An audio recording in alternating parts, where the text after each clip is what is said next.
Bonjour, vous êtes sur le point d'écouter le deuxième épisode de ce qui est en train de devenir un rendez-vous annuel de Drop the Cutch, à savoir un point régulier sur l'état d'esprit de 5 jeunes adultes diplômés en architecture en octobre 2023. L'an dernier, l'épisode avait été enregistré une semaine après nos soutenances de diplôme. Cette fois, on se retrouve à Paris, un peu plus de 11 mois plus tard, et on était très contents de refaire le point. Bonne écoute. Hello world. This is me. Merci d'avoir reconnu tout de suite. Cassez la voix. Comme ça, ma mec, son cire. J'ai besoin que tu la mettes, toi.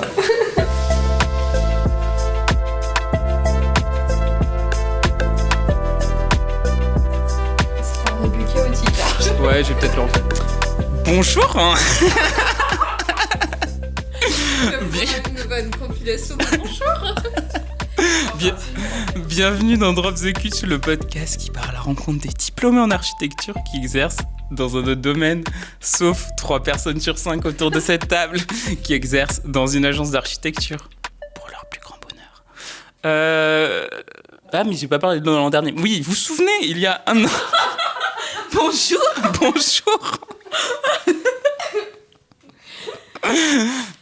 Souvenez-vous, il y a un an, quasiment, jour pour jour, pas du tout, c'était il y a plutôt 11 mois, nous avons enregistré un épisode une semaine après le diplôme. Quel était l'état d'esprit de 5 diplômés en architecture? Catel Lebas, Maëlle Darnis, Lucille Fauvel et Camille Trinquecoste. Et toi? Et Som Afshar, cette belle voix que vous entendez, qui n'est plus cassée cette fois. Oui, c'est vrai. Et donc, voilà, on s'est dit qu'on allait réenregistrer après un an. Donc, bref, autour de cette table, nous sommes tous détenteurs soit d'un diplôme d'ingénieur et d'architecte, soit d'un diplôme d'architecte. Et donc, certains autour de la table bossent dans des boîtes d'ingé, comme Catel et Maëlle, et d'autres dans des boîtes d'archi, comme Camille, Lulu et moi-même. Bon, après cette introduction chaotique, je vous propose de revenir à un truc plus terre à terre. On a découpé, juste avant, on s'est dit est-ce qu'on faisait une trame pour cet épisode ou pas. Et donc le premier sujet dont on voudrait parler de notre expérience après un an dans le monde professionnel, c'est de trouver un emploi. Est-ce que vous pouvez, ou je peux commencer d'ailleurs, mais c'est savoir chacun autour de la table comment ça s'est passé pour trouver un emploi. Donc, à titre personnel, en vrai, j'ai trouvé un emploi assez rapidement après le diplôme, parce que j'ai commencé à bosser en novembre dans une agence. Mais moi, le sujet qui fait que j'ai pas forcément passé une super bonne année, c'est que j'ai trouvé que des CDD de 3 mois, ce qui est génial pour se projeter. Donc, moi, là, je suis en train d'enchaîner mon 3e CDD de 3 mois. Avec pour certains une promesse de rester en CDI si on gagne des concours, mais qui pour l'instant ne s'est pas concrétisé. Donc pour l'instant c'est décidé de 3 mois et c'est assez compliqué de se projeter quand on a décidé de 3 mois. Voilà, surtout après avoir fait un bac plus 7. Oui. Voilà. Du coup, t'as procédé comment pour ta recherche d'emploi? En vrai c'est ça aussi dont je me rends compte. C'est là mon premier CDD. En vrai, j'ai contacté des agences à Strasbourg et il y en a une qui avait, elles m'ont toutes dit non globalement. Puis il y en a une semaine après, et ils ont gagné une candidature, donc ils avaient le droit de participer à un concours d'archi. Ils avaient besoin de main forte et donc ils avaient encore mon dossier en tête et ils m'ont appelé pour savoir si je voulais faire un CDD de 1 mois et demi à la base. Et vu que ça faisait, c'était à la Je pense que j'ai commencé à chercher tout le mois d'octobre et genre c'était après un mois et demi que j'ai reçu ma première réponse positive.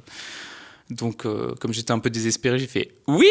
Bon, il se trouve que l'agence est super, etc. Donc j'étais trop content, mais c'était vraiment, tu m'aurais proposé un CDD de 2 semaines, je l'aurais pris aussi, tu vois. Surtout que voilà, le salaire. Ça, c'est pas de la diffamation, hein, mais ils le savent que le salaire est pas élevé. Et c'est pour ça qu'ils embauchent aussi des jeunes diplômés. C'est que c'est... Du coup, je suis dessinateur de projeteur, officiellement. Et mon salaire est de 1 600 € net. Est-ce que ça respecte la grille de... Il y a une grille normalement pour les salaires? Bah, il y a une grille. Alors théoriquement, ça on l'a appris en HMO. Ça va être. Vous pouvez skipper pendant 1 minute si vous voulez, si vous en foutez. Mais il y a une grille de convention collective en architecture qui fixe des barèmes, etc. Et tu as des barèmes par ville. La valeur du point. Oui, la valeur du point par ville. Tu as des catégories et des coefficients qui sont attribués pour les compétences que tu as et les niveaux de diplôme. Mais du coup, par exemple, ça commence à la catégorie 200, enfin, ou coefficient 200, qui est pour dessinateur-projeteur. Et donc, moi, j'étais à coefficient 220, qui est juste le stade plus élevé. Mais théoriquement, en théorie, mais c'est très rarement appliqué, voire quasiment jamais. Théoriquement, quand tu es diplômé d'école d'architecture, tu pourrais prétendre à un coefficient 300, voire 320 en sortant d'études. Et moi, j'ai eu ça dans mon deuxième CDD. Et donc, dans mon deuxième CDD, j'étais quasiment à 2000 net par mois à Strasbourg. Donc ça, c'était pas mal. Et troisième CDD, je suis repassé à 1640. Mais ça, c'est un autre sujet. Mais du coup, le salaire, petite découverte du salaire. Mais on pourra faire un tour des salaires après. Tout ce que je peux dire, c'est que en ingé, on m'a proposé des salaires plus élevés. En fait, je sais pas si je fais un tunnel et si ça va être... Mais pour l'instant... Mais en fait, j'ai passé des entretiens d'embauche à la fin de mon premier CDD aussi. Donc, j'ai notamment postulé un truc d'assistance à la maîtrise d'ouvrage. Non, c'était ingénieur chef de projet pour l'Eurométropole de Strasbourg. Et là, il me proposait aux alentours de 2000 net, pareil. Et ensuite, j'ai passé un entretien pour AREP, l'agence de la SNCF, pour un poste d'AMO opérationnel à Strasbourg. Et là, il proposait, je crois, 39 000 bruts annuels, ce qui doit faire du 2003 net mensuel, quelque chose comme ça, pour un junior. Donc voilà, il y a un petit delta entre les 1600 qu'on propose en archi et qui... En plus, le pire, c'est que c'est pas... en discutant avec des anciens diplômés, il y en a qui ont commencé plus bas que 1600. Genre, il y en a qui ont commencé à 1400, 1500. On rappelle que le SMIC est aux alentours de 1360, un truc comme ça. Donc voilà, petite découverte de notre valeur sur le marché de l'emploi qui est pas haute. Ça, c'était pour ma recherche d'emploi, du coup. Et si... Ouais, toi... Bah non, toi, Lulu, toi aussi, t'as cherché un emploi, remarque. Enfin, parce qu'il y a eu d'autres modes de trouver un emploi, mais toi aussi, t'as été comme moi, donc t'as cherché un emploi, mais toi plutôt à Paris. Non, d'ailleurs, partout. Partout. Dans toute la France. Dans le monde. Mais c'était un peu différent parce qu'il fallait que ce soit dans le cadre de la mise en pratique professionnelle de la HMO. Du coup, c'était un peu...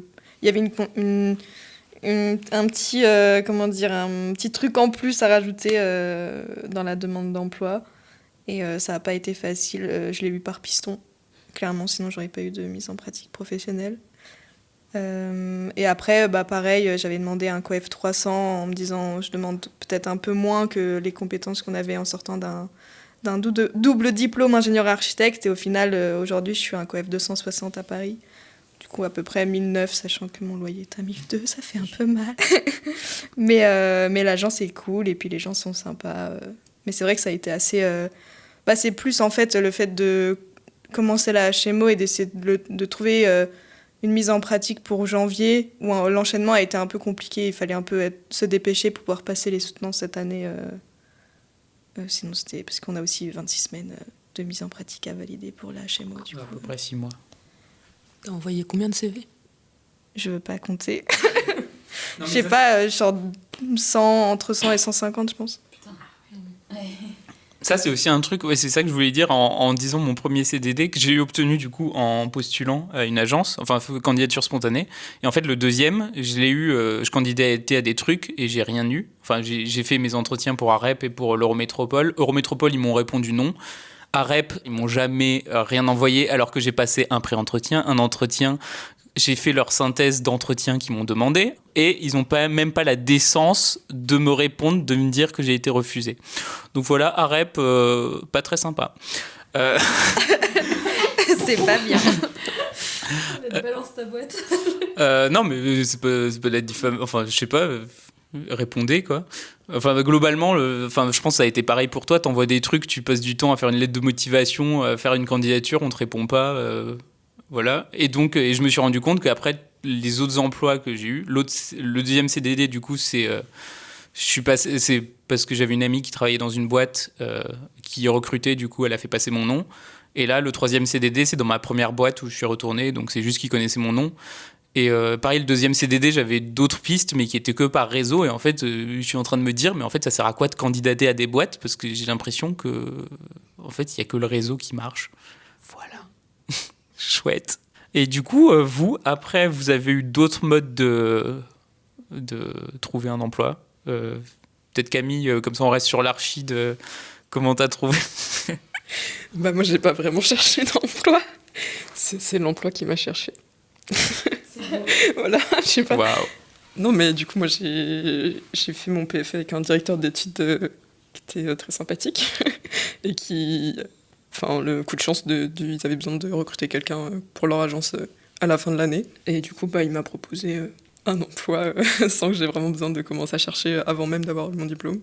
Donc, je n'ai pas grand-chose à raconter, du coup, c'est vrai. Tout bénef. Voilà, c'est ça, j'ai pas eu besoin de faire de portfolio. T'as fait ta HMO ou pas, Camille? Non, du coup, j'ai pas fait ma HMO. J'ai commencé à bosser mi-novembre en ayant eu mon diplôme fin septembre. Et t'as l'intention de la faire ou pas? Ouais, mais pas tout de suite, Ok. dans quelques années. Sauf si je change d'avis d'ici là, mais pour l'instant, c'est l'état d'esprit. Et du coup, les ingés, vous, d'abord Catel, enfin chronologiquement, d'abord Catel, du coup, toi, t'as trouvé ton emploi, mais je crois que t'en parlais déjà dans l'épisode d'il y a un an, de comment t'avais trouvé. Ouais, en fait, moi, c'est la boîte dans laquelle j'ai fait mon PFE d'ingé, donc mon stage de fin d'études, qui m'avait proposé de me recruter à Lyon. Et je crois que c'est ça, en fait, que je vous avais dit d'attendre la fin de ma période d'essai dans le premier épisode. C'est que je sais pas dire non. Et donc, pour dire non, je leur avais dit que j'avais des pistes pour un emploi à Nantes, ce qui était faux parce que j'avais pas commencé à chercher, je préparais mon diplôme. Ça, je crois que tu l'avais pas dit. Ah, je l'avais pas dit. Et donc, et en plus, je me voyais pas retourner à Lyon, donc j'aurais dit que voilà, j'avais des pistes à Nantes, ce qui était faux. Et sauf que donc ils m'ont rappelé en me disant « Ah, mais en fait, on a une agence à Nantes. » Et donc là, j'avais plus d'arguments. Et en fait, par contre, ça me retirait une bonne charge mentale de savoir que j'avais un truc après mon diplôme d'architecture, sachant que je déteste, comme tout le monde, je pense, mais faire des CV, chercher des stages. Et puis déteste la précarité. Non, ouais, et puis envoyer 100 candidatures, je déteste faire des lettres de motivation, tout ça, et puis j'ai aussi... Enfin, bref. Donc, je me suis dit, tu prends ça, en plus, tu voulais découvrir Nantes, donc, parce que aussi, j'avais jamais mis les pieds à Nantes, hein, j'avais dit vraiment ça au pif. Et là, c'était pas un bureau d'études structure, c'était un bureau d'études tout corps d'état, donc je me suis dit que ça allait se rapprocher un peu plus de l'architecture. Et donc, c'est comme ça que j'ai trouvé mon premier emploi. Qui a un CDD ou un CDI? Qui a un CDI. Mais bon, je m'étais dit, en soi, même si ça me plaît pas, t'as un préavis de 3 mois, mais j'ai pas trop compris la contrainte. C'est pas si grave, quoi. Voilà. Ouais, du coup, Lucille, toi, t'as un CDD, comme moi, et toi, Camille, t'es en CDI. Juste. J'ai commencé avec un CDI. Elle vient de dire qu'elle a commencé avec un CDD, vu qu'elle ne parle pas dans le micro. J'ai eu un CDD de 6 mois, à l'issue duquel ils m'ont prolongé un CDI. Et du coup, Maëlle, finalement, qui a eu, depuis le dernier épisode, elle a eu son diplôme d'ingénieur. Enfin. Alléluia, je vais pouvoir monter sur scène, récupérer mon 2e papier cette année. Voilà, trop stylé. Moi, j'ai fait mon PFE ingé. Projet de fin d'études. Projet de fin d'études ingé dans une boîte d'études, dans une boîte qui est un bureau d'études en façade de bâtiment et en structure, mais j'étais plutôt embauchée sur la partie façade. Et ce qui était assez chouette pour le coup, parce que au moins la moitié des gens sont architectes, ingénieurs, ou que architectes d'ailleurs. On a des mecs qui sont chargés d'études, ils sont que archi. Et du coup, c'était assez chouette pour ça, et on bosse énormément avec les architectes. Donc on reste à la partie très technique d'un sujet de niche qui est la façade, mais plutôt cool pour ça. Et à la fin de mon stage, ils m'ont proposé un CDI, plutôt bien loti, parce que ça reste une petite filiale dans un grand groupe et tout. Moi, je suis payée à 39 000 bruts par an sur 13 mois, ce qui n'est pas énorme pour Paris, mais ce qui est largement suffisant pour vivre. Et en fait, c'était ultra délicat pour moi de choisir ou pas d'accepter le CDI. Ça a été un mois très tourmenté dans ma tête parce que c'est du bureau d'études, c'est un truc où ils sont vraiment très sympas, très pédagogues, mais c'est pas ma personnalité 100%. Et en fait, je pense qu'il y a vraiment eu un truc de facilité d'accepter parce que ça te donnait un cadre, ça t'évitait de chercher du boulot. Ça fait déjà 6 mois que t'es dedans, les gens sont sympas, ont vraiment envie de former des nouvelles personnes. Ça reste des projets qui sont intéressants. Et du coup, je pense que ça a un peu beaucoup tergiversé dans ma tête. Et ce qui m'a fait décider, pour la petite anecdote, c'est un appel avec ma maman qui m'a dit « Oui, bon, ça va, tu signes pas non plus ton arrêt de mort. » Et donc, je me suis dit « C'est vrai, je peux y aller. Je peux y aller et voir comment ça évolue, toujours apprendre, parce que ça reste très technique, donc ça a quand même beaucoup d'apprentissage. » Par contre, c'était vraiment très, très confortable de pouvoir savoir ce que tu fais, de ne pas avoir à stresser, de savoir que du coup, tu peux garder ton appart à Paris. En fait, j'avais besoin de ce calme-là, parce que j'ai eu aussi des propositions de réflexion pour faire des VIE aussi, truc qui m'aurait énormément intéressé en temps normal, mais sauf qu'en fait, la période où je l'ai reçu, j'étais en mode non, je ne veux pas redéménager, j'ai déménagé il y a 5 mois, je ne veux pas reconstruire plein de trucs, je ne veux pas réfléchir à plein de choses, et donc j'ai même pas fait les candidatures pour postuler. J'ai envoyé les trucs à Philippine. C'est Philippine qui part au final. Mais voilà. Pas trop chercher non plus, du coup, un peu comme Camille, en fait. Et t'as accepté pour globalement les mêmes raisons que moi, de facilité, de ne pas avoir à chercher, de pouvoir rester et tout. Si je peux compléter, moi j'ai refusé le premier. Et je pense que, enfin, j'avais pas conscience, mais pour refuser le premier, en plus en inventant une excuse bidon, c'était un stress, mais de malade. En fait, j'avais la pression de dire non à un truc où je me disais, bah, c'est quand même un CDI, je sais pas après comment je vais galérer et tout. Et pour dire non, mais le matin, j'étais vraiment pas bien, je tremblais et tout. C'est peut-être pour ça que du coup, j'ai pas réussi à dire non 2 fois. Et que finalement. Finalement, c'était plutôt. C'était bien et je regrette pas, mais voilà, genre, c'est dur de dire non aussi à une proposition d'une boîte, quoi. Après, moi, c'est vrai qu'il y avait aussi le côté, ça correspondait vraiment en tout point à ce que je cherchais. Que vraiment, le truc de dire non, ça s'est même pas présenté à moi. C'était genre, bah, tout bénef, tout ce que je cherche sur un plateau d'argent comme ça. Moi, ce que j'ai découvert cette année, parce que jusqu'à présent, je faisais trop le malin en disant non, mais moi, je me vois pas plus de 6 mois dans la même boîte, je vais tout le temps changer. Et là, ce que m'a appris cette année d'enchaîner des CDD de 3 mois, c'est j'ai envie de stabilité, vivement qu'on me propose un CDI là. Et que je sois pépère quelque part. Bon, après, peut-être que je changerai d'avis quand je serai dedans, hein, mais là, je sens que, en fait, le fait d'être certes flexible, parce que tous les 3 mois, tu changes d'univers, t'as ta prime de précarité qui, en vrai, te laisse un petit peu de latitude. Genre, pendant 1 mois, t'as quand même la prime de précarité qui te met pas dans la merde complètement. Surtout quand ton salaire était de 2 000 € mensuels, la prime de précarité, elle est plus élevée. Mais du coup, ouais, moi, j'avais une assez mauvaise image du CDI, mais je pense aussi c'est parce que, mais comme toi, Maëlle, qui disait où t'avais du mal à accepter ce truc, je sais pas, en te projetant peut-être trop loin dans ce CDI. Mais oui, un CDI, en fait, tu peux faire un préavis, l'arrêter, quoi, facilement. C'est pas si immuable que ça. Ouais, mais c'est vrai que il y a 1 an, on parlait un peu de ce truc, il y avait des étapes. Toutes les prochaines étapes, bah, c'est le PFE Ingé, puis après c'est le PFE Archi, enfin le projet de fin d'études Archi et tout. Ce qui fait que moi, quand il y a eu un peu un petit déprime post-diplôme chez certains, moi je ne l'ai pas eu tout de suite parce que j'avais encore mes 6 mois de PFE Ingé. Mais par contre, quand il a fallu que je choisisse et que là je signe mon CDI, je pense que je l'ai eu là le down en mode oh waouh, mais en fait, c'est quoi la prochaine étape? Parce que là, on est en train de pas savoir, de commencer un truc qui va peut-être finir dans super longtemps sans vraiment en avoir conscience. Mais ouais, et en fait, moi aussi, je me suis rendu compte que j'ai eu un peu un mental down parce que justement, j'avais pas l'étape d'après. Et ouais, je l'ai toujours pas. Hein, mais je sais pas si on en parle maintenant ou pas. Moi, j'étais juste par curiosité pour donner un référentiel. Du coup, moi, j'ai donné les salaires auxquels j'ai prétendu en entretien. Je sais pas si toi, t'as donné. Mais c'est juste pour avoir un référentiel. Parce que moi, vraiment, c'est pas du tout parce que je suis vénal ni rien. Mais c'est juste qu'en sortant d'études, enfin, déjà, tu te rends compte que la convention collective, finalement, il y a très peu d'agences qui l'appliquent. Et en fait, tu peux te calculer ton truc avec un coefficient 300 comme tu veux. Théoriquement, mais en fait, en pratique, c'est pas les salaires. Il y a une convention collective pour les ingés aussi, pardon, pour les cadres. Ouais. Ça s'appelle la convention Syntec. Et moi, typiquement, je crois que ma boîte, elle respecte ça. Et mais j'avais utilisé, on m'avait partagé, il y a des documents qui existent avec des entreprises qui font des études sur les rémunérations, qui font des enquêtes sur les rémunérations et qui te donnent, qui publient année par année, suivant ton secteur, le poste que tu vas faire, et avec un petit coefficient pour ta ville et tout. Donc moi, pour refaire ma négo de salaire, j'ai été partie là-dessus. Et ça fait à peu près 2200 net par mois. Moi, du coup, j'ai commencé pour mon CDD avec un coefficient de 140 de la convention Archi pour 39 heures, ce qui faisait à peu près 1800 net par mois. Mais du coup, en fait, il y avait une douille parce que ça paraît correct, mais par exemple, tu disais que tu n'étais pas bien payé, Somme, tu avais un salaire plus bas, mais au taux horaire, il me semblait qu'on avait calculé et que tu étais quand même mieux payé que moi. Oui, mais après, le loyer de ton appart, il s'en fout de ton taux horaire. Oui, non, mais c'est pour Oui. remettre les choses dans le contexte. Le fait que tu travailles à 35 ou à 39 heures aussi, ça change. Est-ce que la convention collective, ça te donne ton salaire pour 35 heures ? Oui, c'est vrai.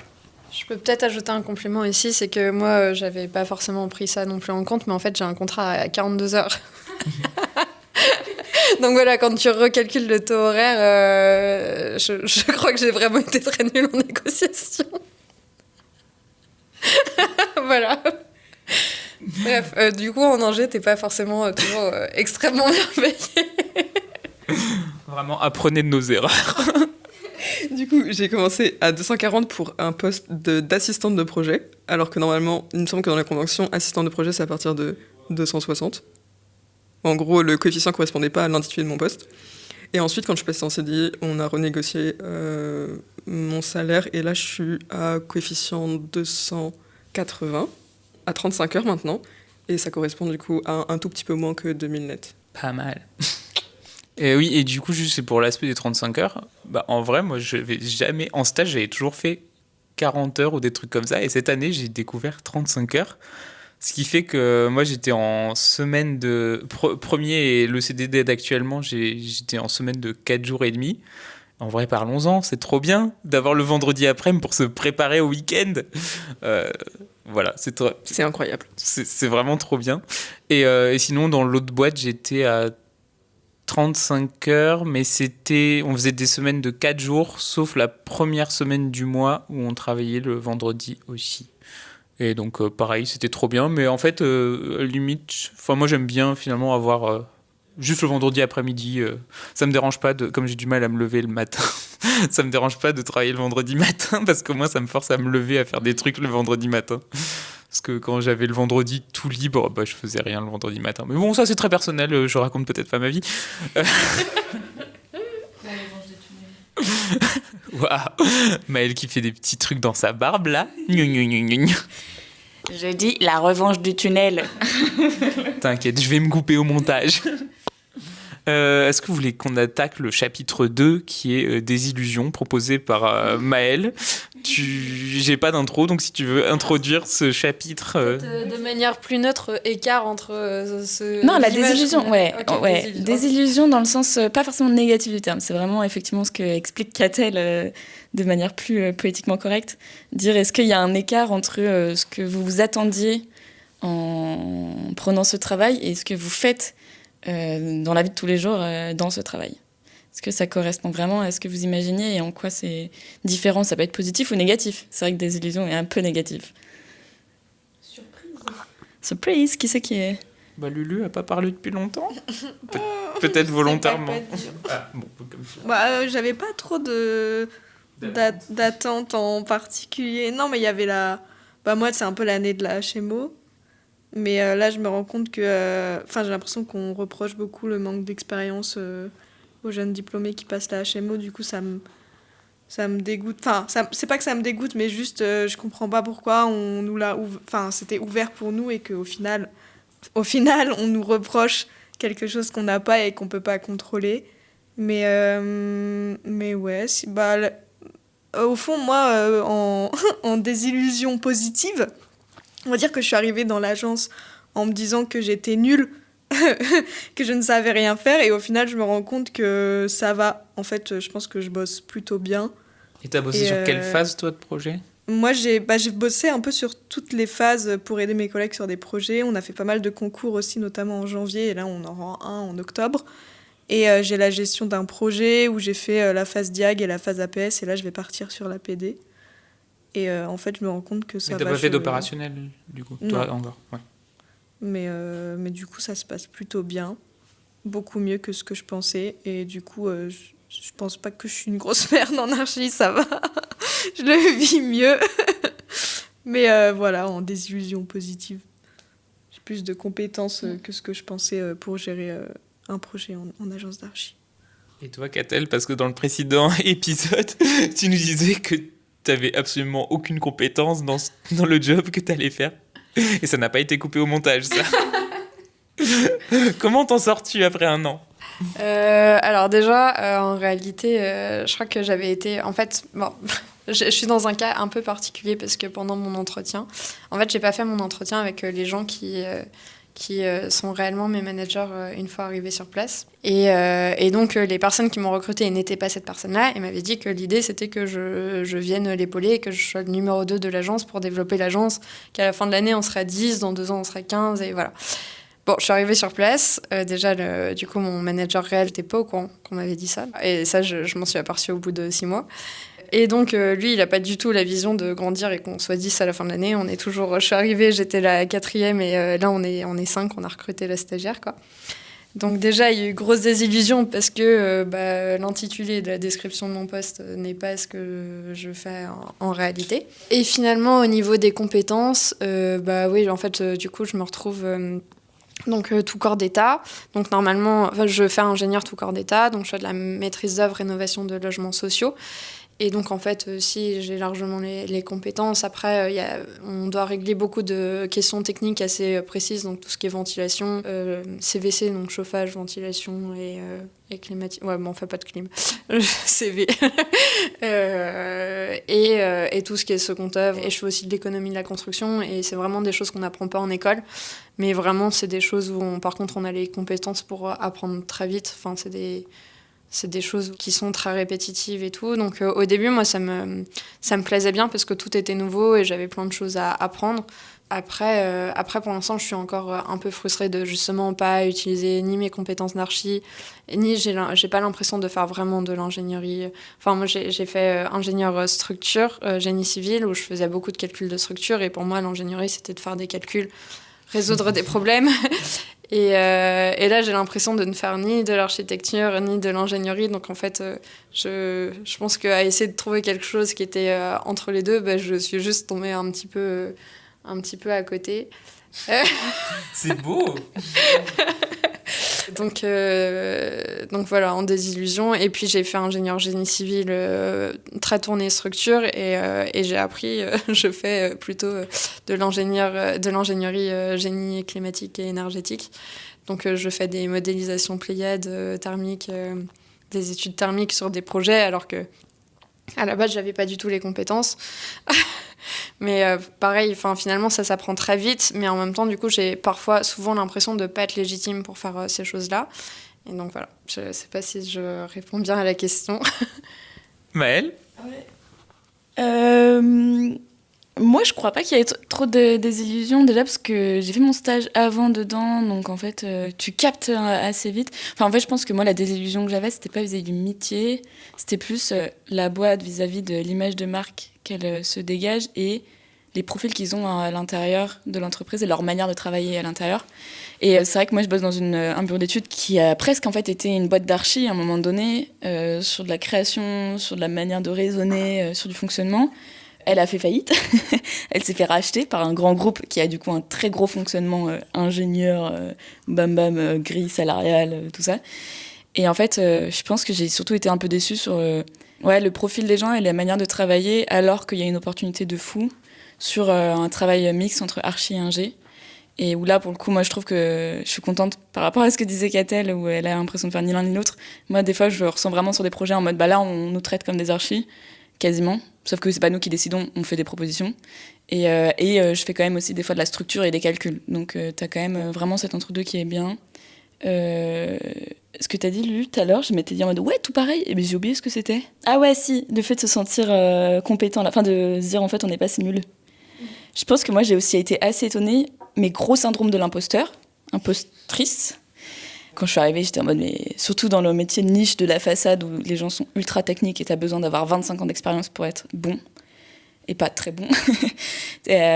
Gros syndrome de l'impostrice et tout. Et en fait, on se rend compte qu'on a une capacité d'adaptation et de raisonnement qui est très bonne. En vrai, on va pas on s'envoie des fleurs de temps en temps. Je suis très mal à l'aise avec cette idée. Mais en fait, il y a des profils où, pour le coup, là, ils sont trop contents d'avoir quelqu'un en face qui est capable de répondre à l'architecte et à ses exigences, parfois qui sortent de nulle part, et au mec de structure bureau d'études qui veut avoir des tolérances sur la résistance de tel truc très technique, quoi.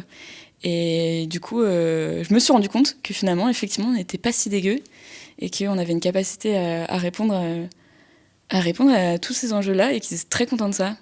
Donc voilà, on s'envoie des fleurs de temps en temps.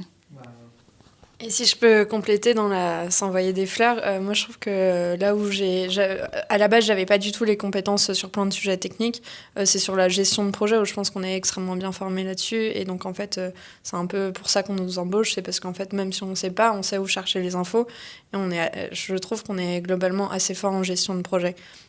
Mener un truc de A à Z et organiser et gérer et driver un peu tout le monde vers l'objectif, qui est de construire un truc. Après, c'est vrai, moi, un truc qui m'a un peu étonnée, c'est de se rendre compte à quel point les choses étaient parfois très rapides, mais globalement beaucoup plus lentes que ce que j'imaginais, parce qu'en fait, finalement, un projet, ça dure ultra longtemps. Donc, en fait, la phase que tu pourras avoir un peu de créativité, elle est très, très courte. Enfin, en tout cas, dans mon métier à moi, où on est vraiment... on bosse avec les archis, mais sur un sujet de manière très éphémère, et où en fait tout le reste, le cadre administratif, les CCTP, tous les trucs très réglementaires, très procéduriers, ça prend une part énorme, encore plus que ce que j'imaginais. Et du coup, t'as un peu cette frustration-là. Je pense que c'est encore plus vrai suivant les phases dans lesquelles tu bosses du projet, quoi, en archi. Camille, des désillusions, toi, ou ça correspondait Des illusions, pas trop. Enfin, globalement, ce que je fais correspond à ce qu'on m'avait dit que je ferais et à ce à quoi je m'attendais. Par contre, sur la partie on est meilleur que ce qu'on pense, je ne rejoins pas du tout. J'ai l'impression d'être une... Mais c'est le syndrome de l'imposteur, ça. Mais t'as ça, toi, ou pas? Est-ce que c'est un truc d'archi et les ingés se trouvent forts et les archis ou pas? Ou c'est que moi? Après, moi, je fais du concours, donc on y viendra après, mais moi, c'est la même chose que ce qu'on faisait à l'école, globalement, donc moi, il n'y a pas trop de soucis, tu vois. Mais ouais, je sais pas. Même sur les phases de conception, j'ai l'impression que... Après, je sais pas si c'est aussi une question un peu de responsabilité. Moi, juste pour préciser, quand je le disais, c'était vraiment plus sur notre manière de travailler, notre capacité d'adaptation, parce qu'après, d'un point de vue très technique, effectivement, je suis nulle. Pour l'instant, en fait, juste, j'ai pas les compétences ni l'expérience. Après, tu sais où aller les chercher. Mais effectivement, plus sur la gestion de projet, sur la responsabilité vis-à-vis de dates, de coûts, de machin, et de dire, en fait, finalement, j'arrive à me créer mes propres outils, j'arrive à être autonome dans ma gestion de mes Excel, machin, des trucs, plus facilement que d'autres personnes en vrai. Mais bon, après, oui, effectivement, quand tu prends d'un point de vue très, très, très technique et que t'as des mecs qui te posent des questions en mode, mais là, faudrait changer tel truc, je suis en mode, oula, là, on parle de normes incendie, des eaux, je connais pas, tu vois. Et donc tu sais, c'est vraiment plus sur la manière de travailler que sur la technique en elle-même. Mais il y a un peu un truc où je sais pas si c'est parce que j'ai pas eu l'occasion de me poser la question de comment j'allais travailler. Genre, on m'a dit on va faire comme ci, comme ça, et du coup, j'ai fait. Et est-ce que si on m'avait laissé m'organiser toute seule, j'aurais su le faire? Du coup, j'arrive pas à savoir. Okay, ouais. Ou si, du coup, je dépends d'un truc qu'on m'a demandé de faire et dans lequel j'arrive pas forcément à être performante, j'en sais rien. Il y a quoi qui pense ça? Non, mais on en discutait hier un petit peu tous les deux de ce truc de... Oui, actuellement, en tant qu'architecte junior, des fois, on fait un peu ce qu'on nous dit de faire et on a plus ou moins une latitude pour proposer des choses. Moi, je pense que j'ai aussi développé ce petit complexe en miroir de, du coup, toi ou d'autres copains qui bossent en agence d'archi aussi, qui faisaient beaucoup plus de concours que moi et qui avaient l'air d'être très autonomes et de faire de la conception tout seul et tout, alors que moi, ça m'est jamais arrivé. Et du coup, je me dis, bon... Enfin, encore une fois, comme on discutait hier, désolé, c'était pas enregistré, mais il y a ce que nous, peut-être, on projette et que tu ressens qu'on fait et qui correspond pas forcément à la réalité de ce qu'on fait au quotidien. Par exemple, toi, tu pensais que j'étais plus autonome sur certains trucs que ce que je le suis vraiment. Oui, il y a pas que toi, on connaît des copains en agence. Mais il y en a Florie, je pense qu'elle était autonome quand même, elle, parce qu'elle était toute seule sur un concours. Oui, mais ouais. Moi, j'ai l'impression qu'au début, j'avais aussi ce truc de prendre conscience de toutes les choses que je ne savais pas. Et aussi de voir que les gens souvent te répondent au tac au tac, non, mais ça, c'est pas possible parce que. Et en fait, quand tu prends le temps de vérifier, souvent, en fait, les gens disent des choses avec beaucoup d'aplomb. Ce qui te fait penser que toi, tu fais OK, je suis pas au courant. Et en fait, quand tu prends le temps d'aller vérifier, souvent, les gens disent des choses avec beaucoup d'aplomb, mais en faisant des raccourcis, et tu t'aperçois que c'est plus ou moins faux. Que c'est souvent des hommes aussi. Je ne savais pas si on abordait ce sujet-là dans ce podcast. Mais... C'est vrai que c'est souvent des hommes, mais en même temps, dans notre métier, autour de moi, il y a beaucoup d'hommes. Et du coup, il y a aussi des femmes aussi qui le font. Et donc, moi, c'est au fur et à mesure du temps, quand ça arrive 1 fois, 2 fois, 3 fois, et qu'en fait, tu prends le temps d'aller vérifier. Parfois, avec un delta de 1 mois ou 2 mois après que tu t'aperçois que c'est faux. Moi, je commence à reprendre confiance là-dessus parce que je m'aperçois qu'en fait, il y a aussi, et je pense que c'est aussi le milieu qui fait que ce genre de comportement est très encouragé, mais en fait, on n'est pas si... Moi, j'ai compris que j'étais pas si ignorante que ça, c'est que je disais pas les choses avec aplomb quand j'étais pas sûre de moi, ce que beaucoup de gens en font. Donc, voilà. Non, oui, ce truc d'aplomb, moi je me rends compte, mais rien que quand mes patrons parlent des entreprises et tout ça qui font pas leur taf, etc., tu te rends compte qu'il y a tellement de gens, mais tout milieu professionnel confondu, qui font mal leur taf. Et des fois, dans ces moments, je me dis, ah, mais ça va, moi, au moins j'ai conscience de faire mal certains trucs, tu vois. Mais à l'inverse, moi, on en a parlé avec des collègues la semaine dernière, justement, de ce truc-là d'aplomb. Donc, il y a un collègue, c'est un gars qui est archi-ingé aussi, qui a énormément la tchatch, et qui, en fait, tchatch, c'est un gars qui parle facilement avec les gens, qui parle beaucoup, et qui prend effectivement beaucoup d'espace, mais un gars très intelligent et tout. Et en fait, il nous a fait un petit retour d'expérience en mode « Ouah, mais j'ai capté il y a pas longtemps qu'en fait, on peut dire n'importe quoi. Les gens, ils nous prennent vraiment trop pour des mecs ultra forts et ultra stylés. » Parce qu'en fait, la façade, c'est vrai que c'est tellement un truc de niche que les gens, quand tu leur en parles, ils comprennent pas spécialement. Et donc, ils voient un mec qui est un peu sûr de lui, même s'il a dit des conneries, ils sont un peu en mode « Waouh !» Et en fait, j'ai trouvé ça assez fou que du coup, ils puissent le partager dans le sens... je me rendais pas compte qu'on était un peu idolâtré, entre gros guillemets, comme ça. Et ça fait plaisir d'avoir quelqu'un qui dise, avoir conscience de dire, ouais, en fait, on a un pouvoir d'influence où finalement ce qu'on dit, même si c'est faux, les gens vont pas forcément le checker, le vérifier. Donc peut-être qu'il faut faire vachement plus gaffe à ce qu'on dit et à la manière de le dire et tout.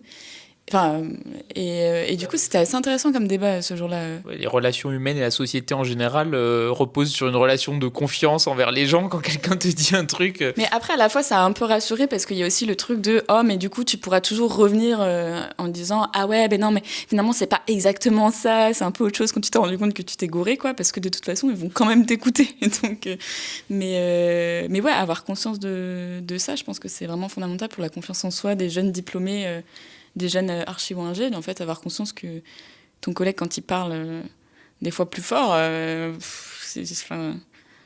oui, il a eu plus d'expérience, mais pas forcément dans ce domaine-là ou dans ce truc-là, et que tu peux aussi...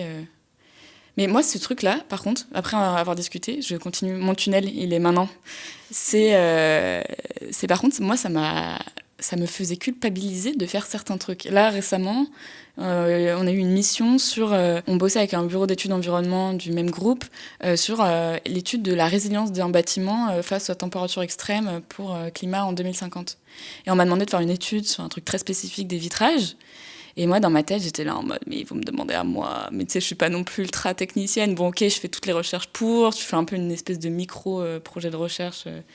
Mais en fait, après, c'était en mode, c'est trop bien ce que tu as fait. On voudrait demander à machin de parler de ce sujet et tu pourrais le présenter à d'autres endroits. J'étais en mode, wow, les gars. Tu sais, le logiciel, j'ai dû appeler le gars parce que je le maîtrisais pas. Donc, enfin, tu vois, genre, on est un peu sur... d'un seul coup, je suis devenue experte là-dedans, alors que j'ai juste bossé 2 mois sur un truc où tu fais des simulations et où t'es un peu en mode, bof, les résultats, pas ouf, quoi. Et t'as un peu ce truc dans mode non, mais par contre, les gars, me mettez pas tout de suite expert sur un sujet parce que. Et tu te rends compte que tout va ultra vite en fait. Genre, t'as bossé sur ça, bon bah ok, c'est toi le référent sur ça, t'as bossé sur tes trucs, c'est toi. Et ça fout Enfin, je trouve que ça fout un peu le stress. Et ça, à la fois, ça te permet d'avoir confiance, de vouloir faire de nouveaux trucs, et à la fois, t'es vraiment en mode non, mais les gars, par contre, juste responsabilité limitée quand même. Genre, vous me mettez pas un truc trop complexe pour la fois d'après et tout. Et du coup, c'est un peu dur à juger. Je sais pas si tout est ultra clair, mais. Si. Mais ouais, à la fois stimulant et à la fois en mode non, mais les gars, genre. J'ai toujours que 25 ans, hein. Enfin, en fait, genre. Ouais, mais des fois, c'est aussi que toi, tu as eu l'opportunité de faire un truc qu'ils voulaient faire depuis longtemps. Mais en fait, là, tu as une nouvelle main-d'œuvre qui a le temps de faire ça. Et c'est un truc, ils se projetaient depuis 5 ans à faire cet outil interne ou je sais pas quoi. Et pour moi, c'était pareil en projet de fin d'études d'ingénieur. Ouais. Tu fais un truc qu'ils rêvaient de faire depuis des années. Et toi, le truc, t'as l'impression que c'est genre ultra superficiel ce que t'as fait. Et en fait, ils sont trop contents. Ils disent waouh, t'as fait ça enfin, etc. Mais des fois, je trouve ça un peu faux cul, tu sais, de dire le truc que t'as fait, c'est incroyable. Et tu es là, tu regardes en mode, mais personne n'utilise ce truc. Et en fait, dans le fond, quand tu regardes la théorie, elle est pas assez poussée parce qu'il aurait fallu genre 1 an de plus, tu vois. Et donc, t'es un peu en mode, on voit pas des si grosses fleurs, un truc qui est pas si intéressant, quoi. Genre. Moi, j'ai un truc, j'en discutais avec Vincent, du coup. Si on se posait la question, parce que là, en fait, nous, on a bouffé 7 ans de double cursus, où on a dû apprendre à être méga efficace, surtout assez productif, même s'il y a des périodes où on fout rien, parce qu'on fait des pauses, etc., on fait des goûters, etc. Mais quand on bosse, on est méga productif. Et je sais qu'on a eu discussion avec Vincent de savoir si, des fois, on se rendait compte qu'on était trop productif, peut-être en agence, et des fois, on se rendait compte que, là, en fait, j'ai fait ce truc qui, moi, m'a pris 1 heure à faire, et t'as l'impression que quand tu leur donnes le rendu, le livrable, en fait, eux, ils pensaient que ça allait te prendre 3 jours à faire. Et tu te dis, mais peut-être qu'en fait, tout le monde en entreprise bosse mollo parce que c'est plutôt un marathon, genre l'entreprise. Et donc, au lieu de faire un sprint comme on faisait pendant les études, tout le monde fait un peu un marathon. Et donc, toi, quand t'arrives jeune diplômé et que tu fais un truc, en fait, ils trouvent ça ouf parce que c'est 1000 fois tu l'as fait de manière 1000 fois plus productive que... Mais je n'en sais rien. Et moi, du coup, j'ai le truc 100% inverse, où ils me demandent un truc, ils me disent ça va te prendre 1 journée, et j'ai l'impression d'y passer 3 semaines, et pourtant de faire de mon mieux. Il y a un fil rouge d'incompétence venant de Camille Drinkecoste. Je pense qu'il y a un peu les deux trucs entre, genre, tu fais un travail que eux sont capables de faire, donc ils arrivent à le quantifier avec une durée que eux font, en sachant que tu as moins d'expérience, ils mettent en mode tu vas mettre 2 fois plus de temps. Et un truc de ton boss te demande de faire un truc que lui ne pourra pas faire, ne saura pas faire. Et donc, du coup, tu peux pas... Genre, dans un sens, en fait, il se compare à lui-même, donc forcément, il va te trouver moins productive. Enfin, moi, je me rappelle un tuteur de stage qui m'avait dit « Oh, t'as été très forte pendant ton stage. Bon, t'étais lente, quoi, mais t'étais forte. » Et en fait, il s'est rendu compte qu'il l'a très mal dit. Mais tu sais, c'était vraiment en mode « Non, mais c'est normal, parce qu'en fait, tu fais la même chose que moi, mais moi, c'est la première année que tu le fais, donc c'est normal que tu mettes 3 fois plus de temps que moi. » Et t'es un peu en mode « Oui, bon, vas-y, rattrape-toi, rame toujours. » Mais en fait, tu comprends ce truc de... Quand c'est en comparaison avec quelque chose qu'ils savent faire... forcément, tu te sens un peu moins efficace, moins légitime. Mais t'es forte, Camille. On le dit, on le sait. Tu es forte, à ta manière. Mais balancez-lui des trucs dans la tête. Moi, j'ai adopté la stratégie de je parle pas, je vous écoute. Et t'as des illusions à toi, alors ? Ah oui, c'est vrai. Moi... J'ai la particularité là comme c'était des contrats courts, moi j'ai été missionné majoritairement pour du concours, et concours c'est très ressemblant à ce qu'on fait en études. Donc moi ma seule désillusion, je dirais que c'est finalement d'avoir fait que du concours et de pas avoir eu l'opportunité d'apprendre des nouveaux trucs. Du coup j'ai eu un peu, mais ça peut-être je biperai aussi, mais j'ai un peu eu l'impression de pas trop apprendre vraiment de trucs nouveaux l'an passé. Parce que j'ai fait du concours, donc oui, tu t'entraînes à faire du concours, tu fais des nouveaux sujets, mais je veux dire, j'ai pas plus de compétences dans les autres phases opérationnelles qu'il y a 1 an.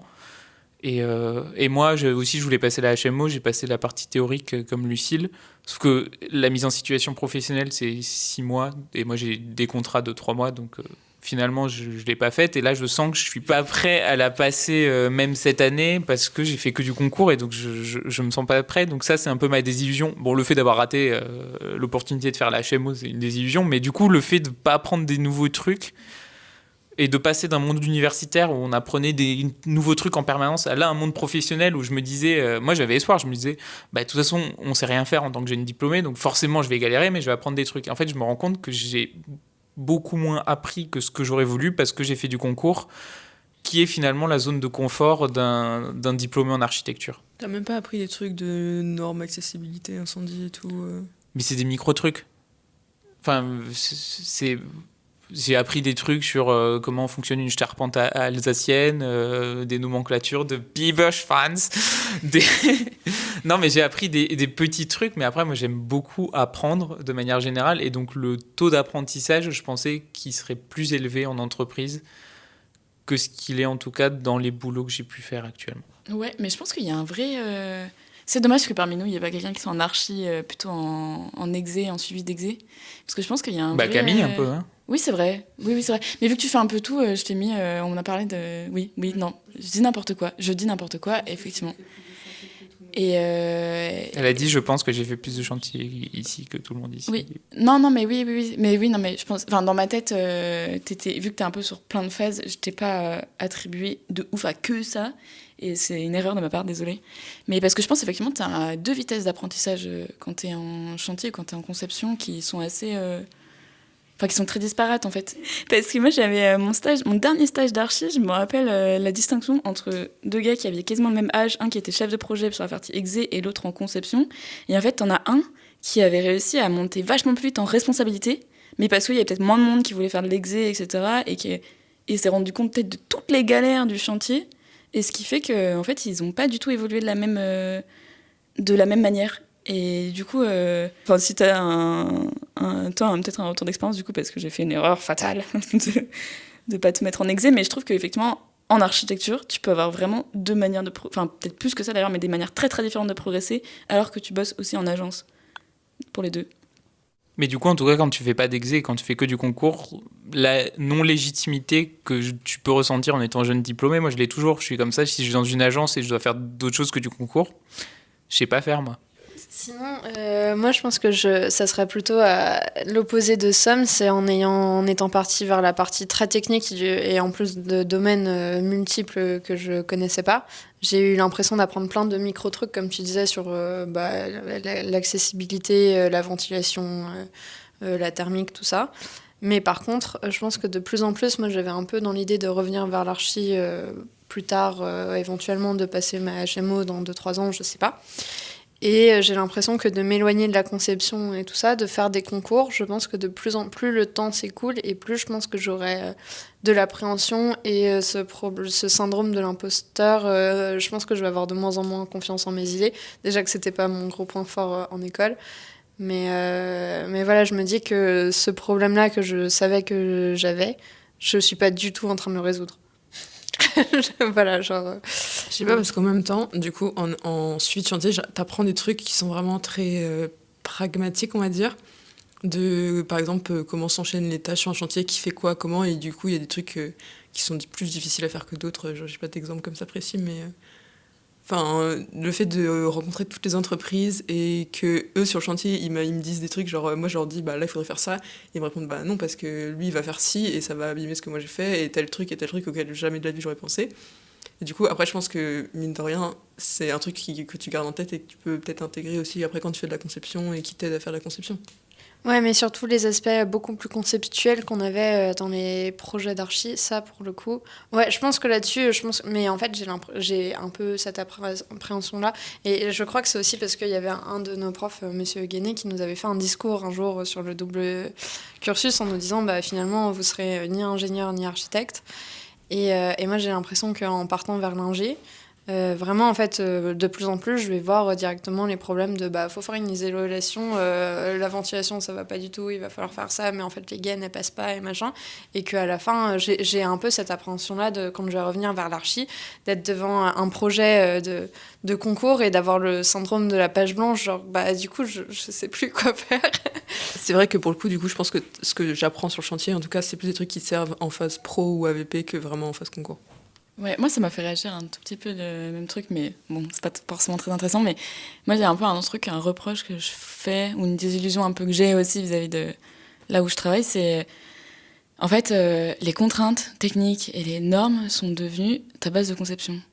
Et de manière plus forte que ce que j'imaginais. Enfin, t'en as conscience qu'effectivement, ce qui est important, ce machin. Mais là, en fait, c'est genre, avant de réfléchir à quoi ça doit ressembler, on va réfléchir à dire quel type d'établissement c'est et le nombre d'ouvrants pompés qu'il faut mettre. Et en fait, un peu ouah, ça, on peut pas... Enfin, la prise du projet par ce prisme-là, elle est un peu frustrante. Et donc, effectivement, je pense que quand t'es matrixé...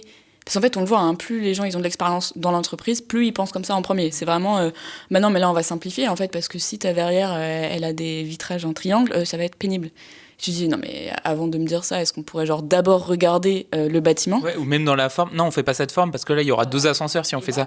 Exactement. Et là, pour le coup, moi, je me rends compte qu'effectivement, plus ils ont de l'expérience, les gens dans la boîte, plus ils fonctionnent comme ça dès le début. Et moi, ça me fait un peu peur en me disant, j'aimerais bien ne jamais démarrer mon projet en disant des trucs pénibles, en fait. Genre juste des trucs qui brident énormément la créativité. Et donc, effectivement, ça me fait... Enfin, je comprends un peu cette crainte de dire, mais quand je vais vouloir retourner dans un truc plus créatif, ça aura bridé peut-être... Mais mon expérience aura peut-être bridé ma créativité ou pas. En fait, j'ai un peu l'impression que c'est pas rentable d'être créatif. Qu'en fait, en tout cas, moi, dans la boîte où je suis, j'ai l'impression qu'il n'y a pas le temps de tester des trucs et de chercher des concepts et tout, et que du coup quand tu fais une FESA, moi je me souviens d'une FESA que j'avais fait où je commençais, c'était pour une maison, un truc con, hein. Je commençais à faire des plans, essayer, je mets l'escalier là, je mets l'escalier à cet endroit là, et que mon patron est venu derrière moi, il m'a dit non mais l'escalier on va le mettre comme ça, de telle forme là, parce que on en a déjà fait des FESA de maison et c'est le truc le plus optimisé, tu vois. Ouais. Et du coup c'est en fait il y a juste pas le temps de faire de la recherche parce que c'est vrai que c'est un autre point ultra intéressant de dire en fait ta partie économique et pragmatique, elle prend le dessus et que c'est un peu triste, mais... Ça dépend vraiment des agences. L'agence où je suis, pour le coup, là, bon, on est créatif, mais du coup, ils n'ont pas les sous pour payer un salarié en CDI. Mais du coup, on a le temps d'être créatif, de tester des variantes, etc. Et de prendre le temps d'expérimenter. L'autre agence, la Nunc, même si c'est une grosse agence, ils laissent le temps vraiment de faire plein de variantes, et donc eux, je pense que c'est des stratégies de gestion d'agence, parce que après toi, ton agence, ils commencent à peine à faire du concours, donc peut-être qu'ils ont... Mais je pense que c'est aussi un truc de hiérarchisation des projets. Typiquement, une FESA de maison où tu te doutes que ça ira jamais plus loin que la FESA, tu vas pas y passer 3 semaines, quoi. Donc voilà, quoi. Je pense qu'il y a ça aussi. Ouais. Est-ce que vous voulez qu'on passe au point 3 ou tu avais encore un truc à dire ? Non, pas du tout. Le point 3, c'était le nouveau rythme de vie. On y en avait parlé déjà un peu il y a 1 an, du fait que on passait en gros depuis notre naissance, on est dans un rythme scolaire où on valide des étapes, on avance, on valide des étapes. C'est marrant, j'en ai entendu parler dans un podcast il y a pas longtemps d'une fille qui parlait de ça aussi. Du fait que maintenant il n'y a plus de cycle. Donc je vais pas répéter ce qu'on a dit l'an dernier, du fait que c'est un peu bizarre là, d'être lâché dans un truc très vaste qui est le reste de ta vie, même si en soi c'est un peu ce à quoi je discute avec ma psy, c'est d'essayer de se remettre des objectifs intermédiaires justement pour oui, parce que je vois une psy suite à cette année. On parlait de déprime post-diplôme tout à l'heure, on y viendra un moment. Je me demande qui est concerné autour de cette table. Mais du coup, le nouveau rythme de vie, c'est un truc que j'avais pas du tout anticipé, mais c'est donc, je suis resté à Strasbourg, moi, la ville où on a fait nos études. Il y a vraiment eu un truc j'avais pas anticipé que les gens allaient partir de Strasbourg, et que même si j'aimais beaucoup Strasbourg, quand la majeure partie de tes potes quittent Strasbourg, en fait, Strasbourg, c'est moins cool. Et c'est assez bizarre d'avoir... c'est étonnant d'avoir ces potes qui partent, surtout que jusqu'à présent, au fin de cycle, genre le fin du collège, fin du lycée, etc., à chaque fois, tu avais l'espèce d'intégration tout est fait pour que tu te fasses des amis. Et là, j'y ai repensé parce qu'en ce moment, il y avait une semaine encore à Strasbourg, il y avait toutes les écoles d'ingé et Sciences Po, etc. à Strasbourg qui faisaient l'intégration. Et je me disais, c'est fou, tu arrives à l'université, on te case un mois pour que tu te fasses des amis, etc. dans ce nouveau cycle de ta vie. Et tu arrives dans le monde pro, tu as tes amis, en fonction de où tu es. Je pense que si tu es à Paris, par exemple, tu as moins ce problème. Mais en étant à Strasbourg, il y a des gens qui vont partir de Strasbourg, beaucoup. Et finalement, tu arrives en entreprise. Et dans mon cas, tu arrives dans une entreprise où tu as juste tes 2 patrons qui sont un couple d'architectes. Et finalement, tu es comme ça. Ah, mais en fait, j'ai moins d'amis qu'avant. Et j'ai plus tellement d'opportunités de trouver des amis. Même si en fait tu peux faire des activités extrascolaires et tout ça, mais moi ça m'a beaucoup extra travail du coup. Laissez-moi tranquille. Je veux pas être dans le monde pro. Non mais bref, et en tout cas moi ça m'a beaucoup dérouté et j'avais pas du tout anticipé cet effondrement du cercle social, et ce qui fait que je me rends compte que aussi dans le choix d'une entreprise, je sais que, oui, les petites entreprises, tu as plus de responsabilités et donc potentiellement, tu as plus de latitude pour faire des trucs professionnellement. Mais au final, quand tu n'as que 2 patrons, ça va pas forcément être tes potes, surtout quand ils ont des enfants, etc.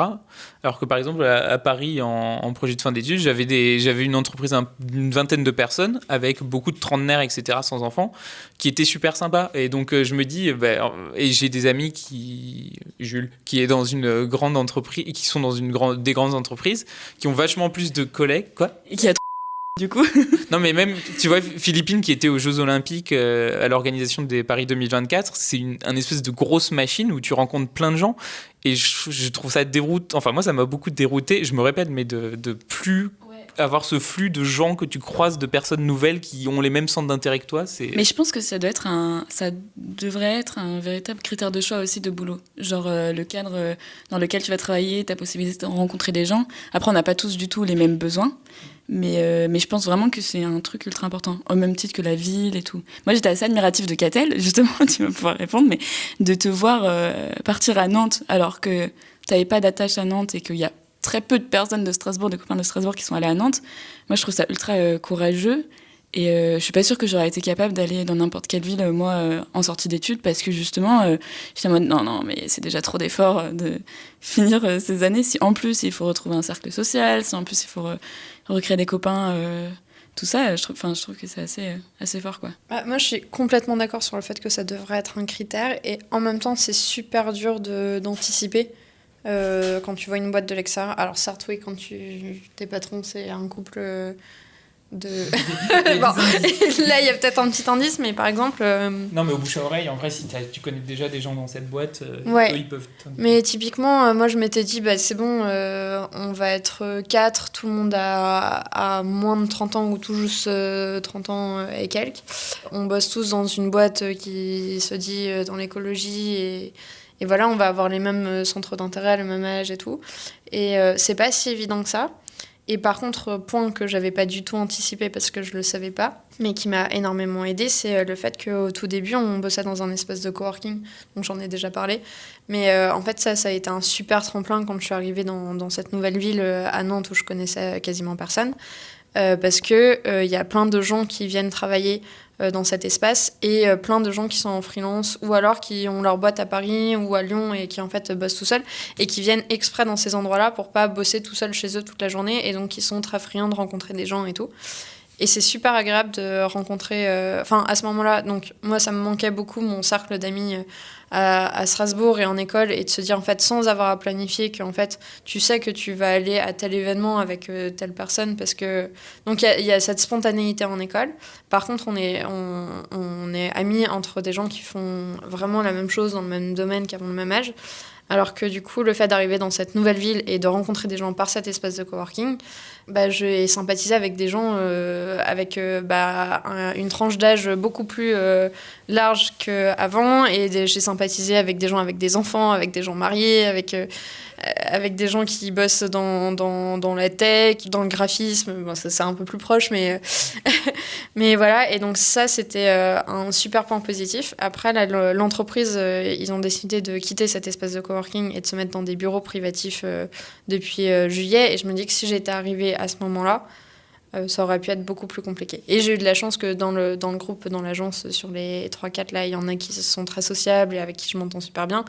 Mais en même temps, parfois, ça correspond pas. C'est pas parce qu'ils ont. Enfin, c'est finalement pas les profils où je m'attendais le plus à faire des choses en dehors du boulot avec eux. C'est pas forcément avec eux que je fais le plus de choses. Enfin bref. Donc en fait, c'est difficile de jauger de l'extérieur et de savoir à l'avance s'il y a un bon potentiel ou pas. Je me suis un peu étalée. Non, c'est très compréhensible.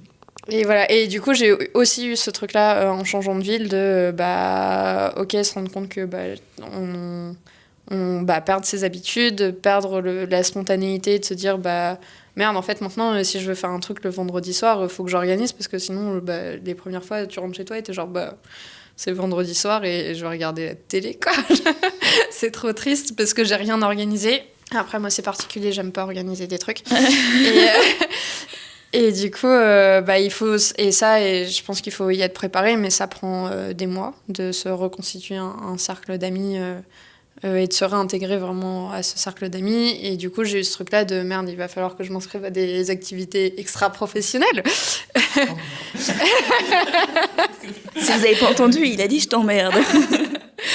Et finalement, je l'ai pas... Enfin, si, je l'ai un peu fait, mais c'est pas ça qui m'a permis vraiment de rencontrer des gens. Mais je pense que je vais essayer de... Mais bon, comme je suis toujours pas organisée, je me suis pas inscrite, alors que je pense que c'est en septembre les inscriptions pour les trucs, mais je vais essayer de le faire un peu mieux cette année. Voilà. Moi, c'est marrant parce que... Enfin, là, t'as surtout parlé du cadre des copains en changeant de cadre, mais il y a aussi l'histoire de cycle et tout, là. Mais moi, à l'inverse, j'avais besoin de partir de Strasbourg. Genre, j'ai adoré Strasbourg, j'ai adoré les copains et j'avais peur qu'ils me manquent. Mais par contre, j'avais besoin de quitter ce cadre école et le fait que en fait, on y est resté pendant très longtemps et que genre recommencer un peu pas à zéro, mais recommencer quelque chose autre part et reprendre un rythme autre part, je pense que c'était un peu ce truc de cycle où moi j'avais besoin de changer le cadre du cycle. Et après, peut-être y revenir et retrouver les copains. Enfin, de toute façon, les amitiés, non, quand elles sont fortes, elles se brisent pas en quelques mois, mais ouais. Voilà. Est-ce que vous pouvez réexpliquer ce qu'on entendait par cycle? Parce que je me souviens plus très bien de la conversation de la dernière fois. C'est qu'en gros, t'as fait ton collège, t'avais ton brevet par exemple, ça fait le cycle collège. Ensuite, t'avais le cycle lycée qui était 3 ans. Ensuite, t'arrives en études supérieures, t'as un cycle qui dure, tu peux dissocier en licence master si tu veux, mais t'as le cycle INSA, on va dire. Et maintenant, c'est le cycle professionnel. Et le prochain, c'est le cycle retraite, on va dire. Mais, Ouais. mais du coup, c'est ça qu'on entendait par ça. Et donc du coup, genre moi, autant j'avais besoin de changer le cadre du cycle, de changer de ville et tout, mais par contre, un truc qui me manque encore terriblement, c'est la question de la temporalité. Dire finalement ton cycle lycée, ok, c'est à tel endroit avec ses copains, mais tu sais que ça va aussi durer tant d'années. Là, j'avais besoin de partir, même mécanisme et tout.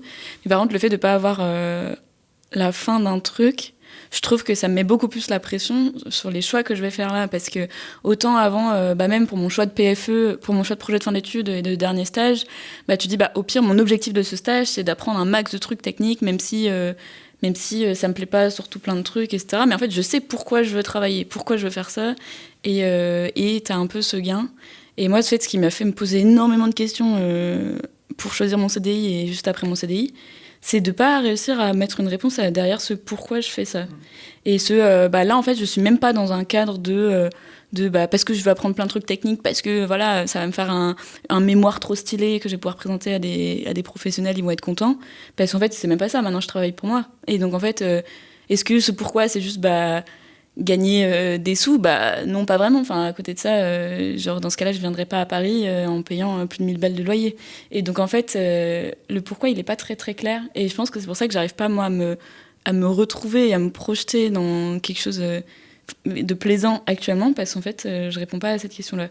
Et c'est ce qu'on disait, que c'est dans la période des, on va dire 25-35 ans, le pourquoi, en vrai, il peut varier diamétralement. C'est-à-dire qu'il y en a, là, dans l'ancienne boîte où j'étais, il y en avait un à 25 ans, il s'était marié, il avait un gosse, etc.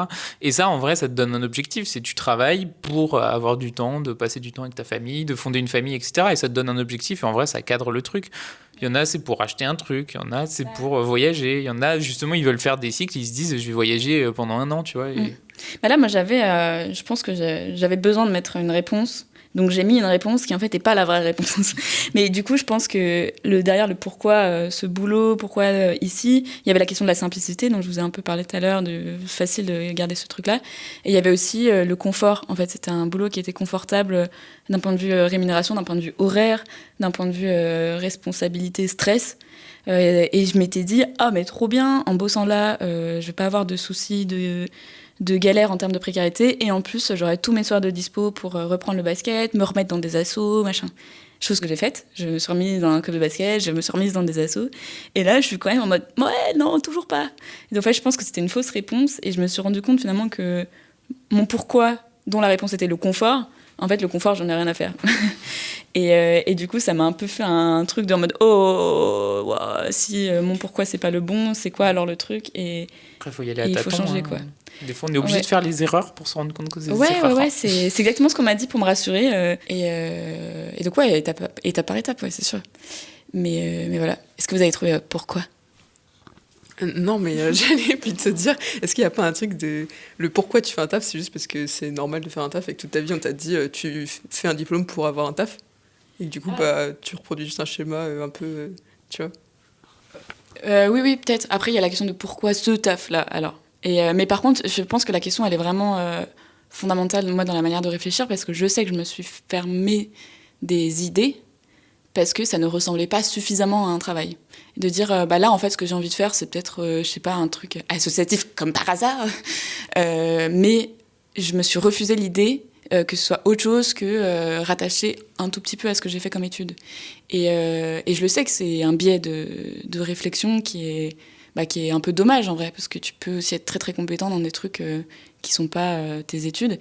Et ça a été très dur, mais je l'ai quand même dit à ma grand-mère, de dire, mais en fait, j'en suis presque à me re-questionner en disant, en fait, c'est pas ce domaine-là que je veux faire. Mais ça, il est très très dur à assumer, et je pense que pour l'instant, je l'assume toujours pas.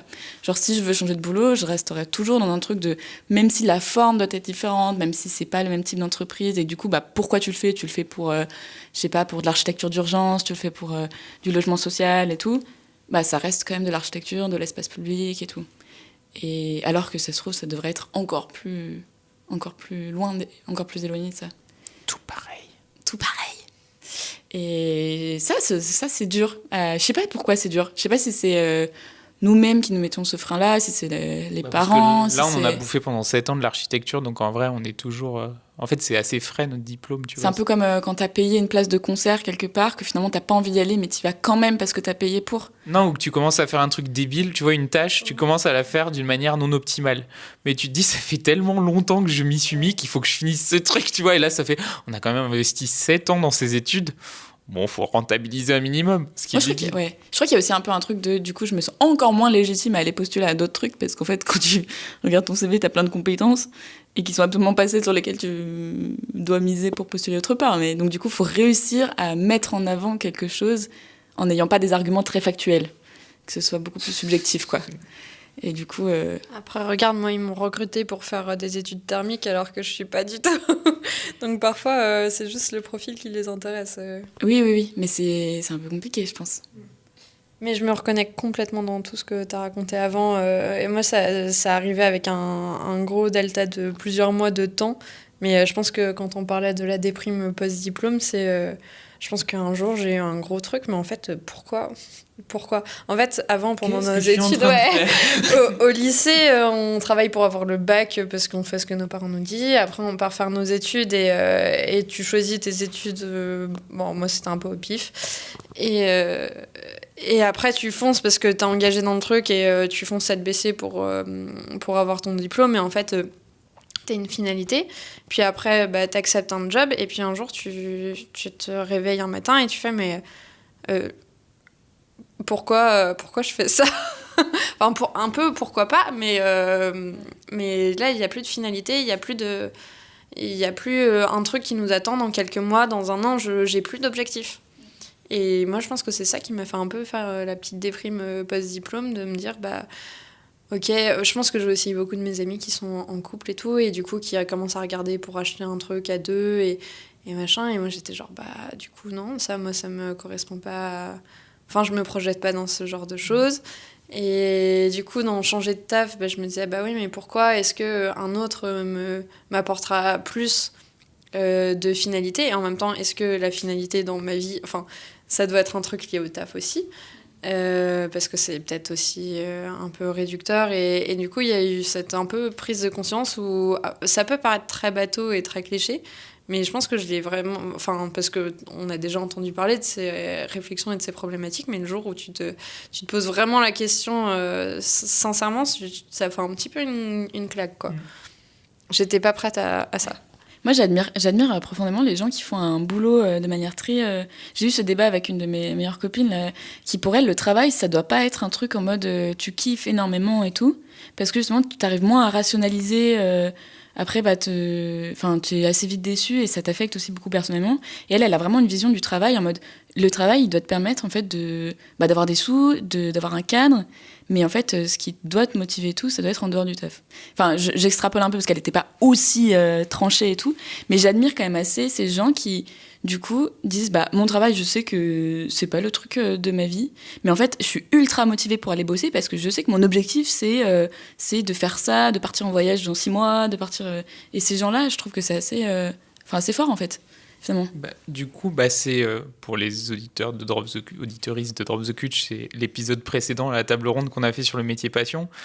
Mais c'est des stratégies qui finalement sont très personnelles. En fait, moi, je pensais typiquement que je pouvais me dire je fais un métier alimentaire. Enfin, je fais un métier pour avoir d'autres objectifs à côté, mais je me rends compte que j'ai quand même besoin de faire un métier qui me convient au quotidien, tu vois, parce que je passe la majorité de ma journée là-bas et donc j'aimerais bien être comme ce que tu dis, d'arriver à utiliser le travail juste comme un moyen, mais pour l'instant je suis toujours matrixé où il y a un peu un truc de travail comme finalité aussi, ouais, mais moi aussi, mais qui est triste, mais je pense que moi j'ai eu du mal, enfin au début justement j'étais complètement contre cette vision. Je me disais, je veux absolument pas passer de 35 à 42 heures dans un taf par semaine, juste en attendant le week-end où en fait t'es crevé, ou alors pour vivre 2 semaines par an, parce que pendant 2 semaines tu pars en vacances.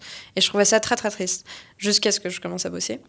Que j'ai eu plein de désillusions comme on en a parlé avant, et qu'en fait par contre il y a un gros changement de rythme entre les études et le boulot. C'est que quand tu as une vie professionnelle, quand tu rentres du boulot, tu as fini ton taf, tu plies ton ordi et c'est plus du tout comme quand tu es en études et qu'en fait tu as toujours un projet, un examen, et du coup tu es en train d'apprendre, et même le week-end tu as toujours ça en arrière-plan. Pendant tes vacances, tu sais que en fait tu as cette finalité de passer ton diplôme, et donc tu as toujours cet objectif. Et une fois que tu n'as plus d'objectif, en fait par contre tes week-ends sont des vrais week-ends.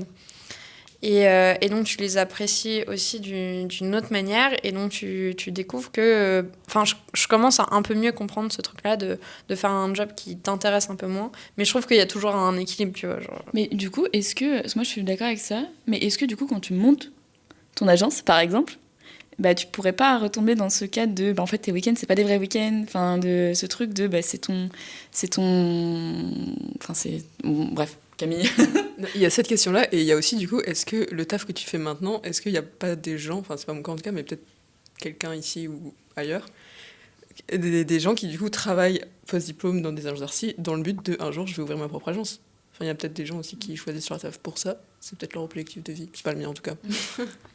Non, mais ça peut concerner personne ici. C'est juste, je me dis, il y a forcément des gens, c'est ça leur objectif de vie. Non, mais en vrai, je pense que c'est ce truc de prise de compétences aussi. C'est ça. Ça veut dire que tu te dis, tu vas en agence, tu essaies d'emmagasiner le plus de compétences possible et tu essaies de retirer le plus de tes parcours pro pour pouvoir lancer ton agence après.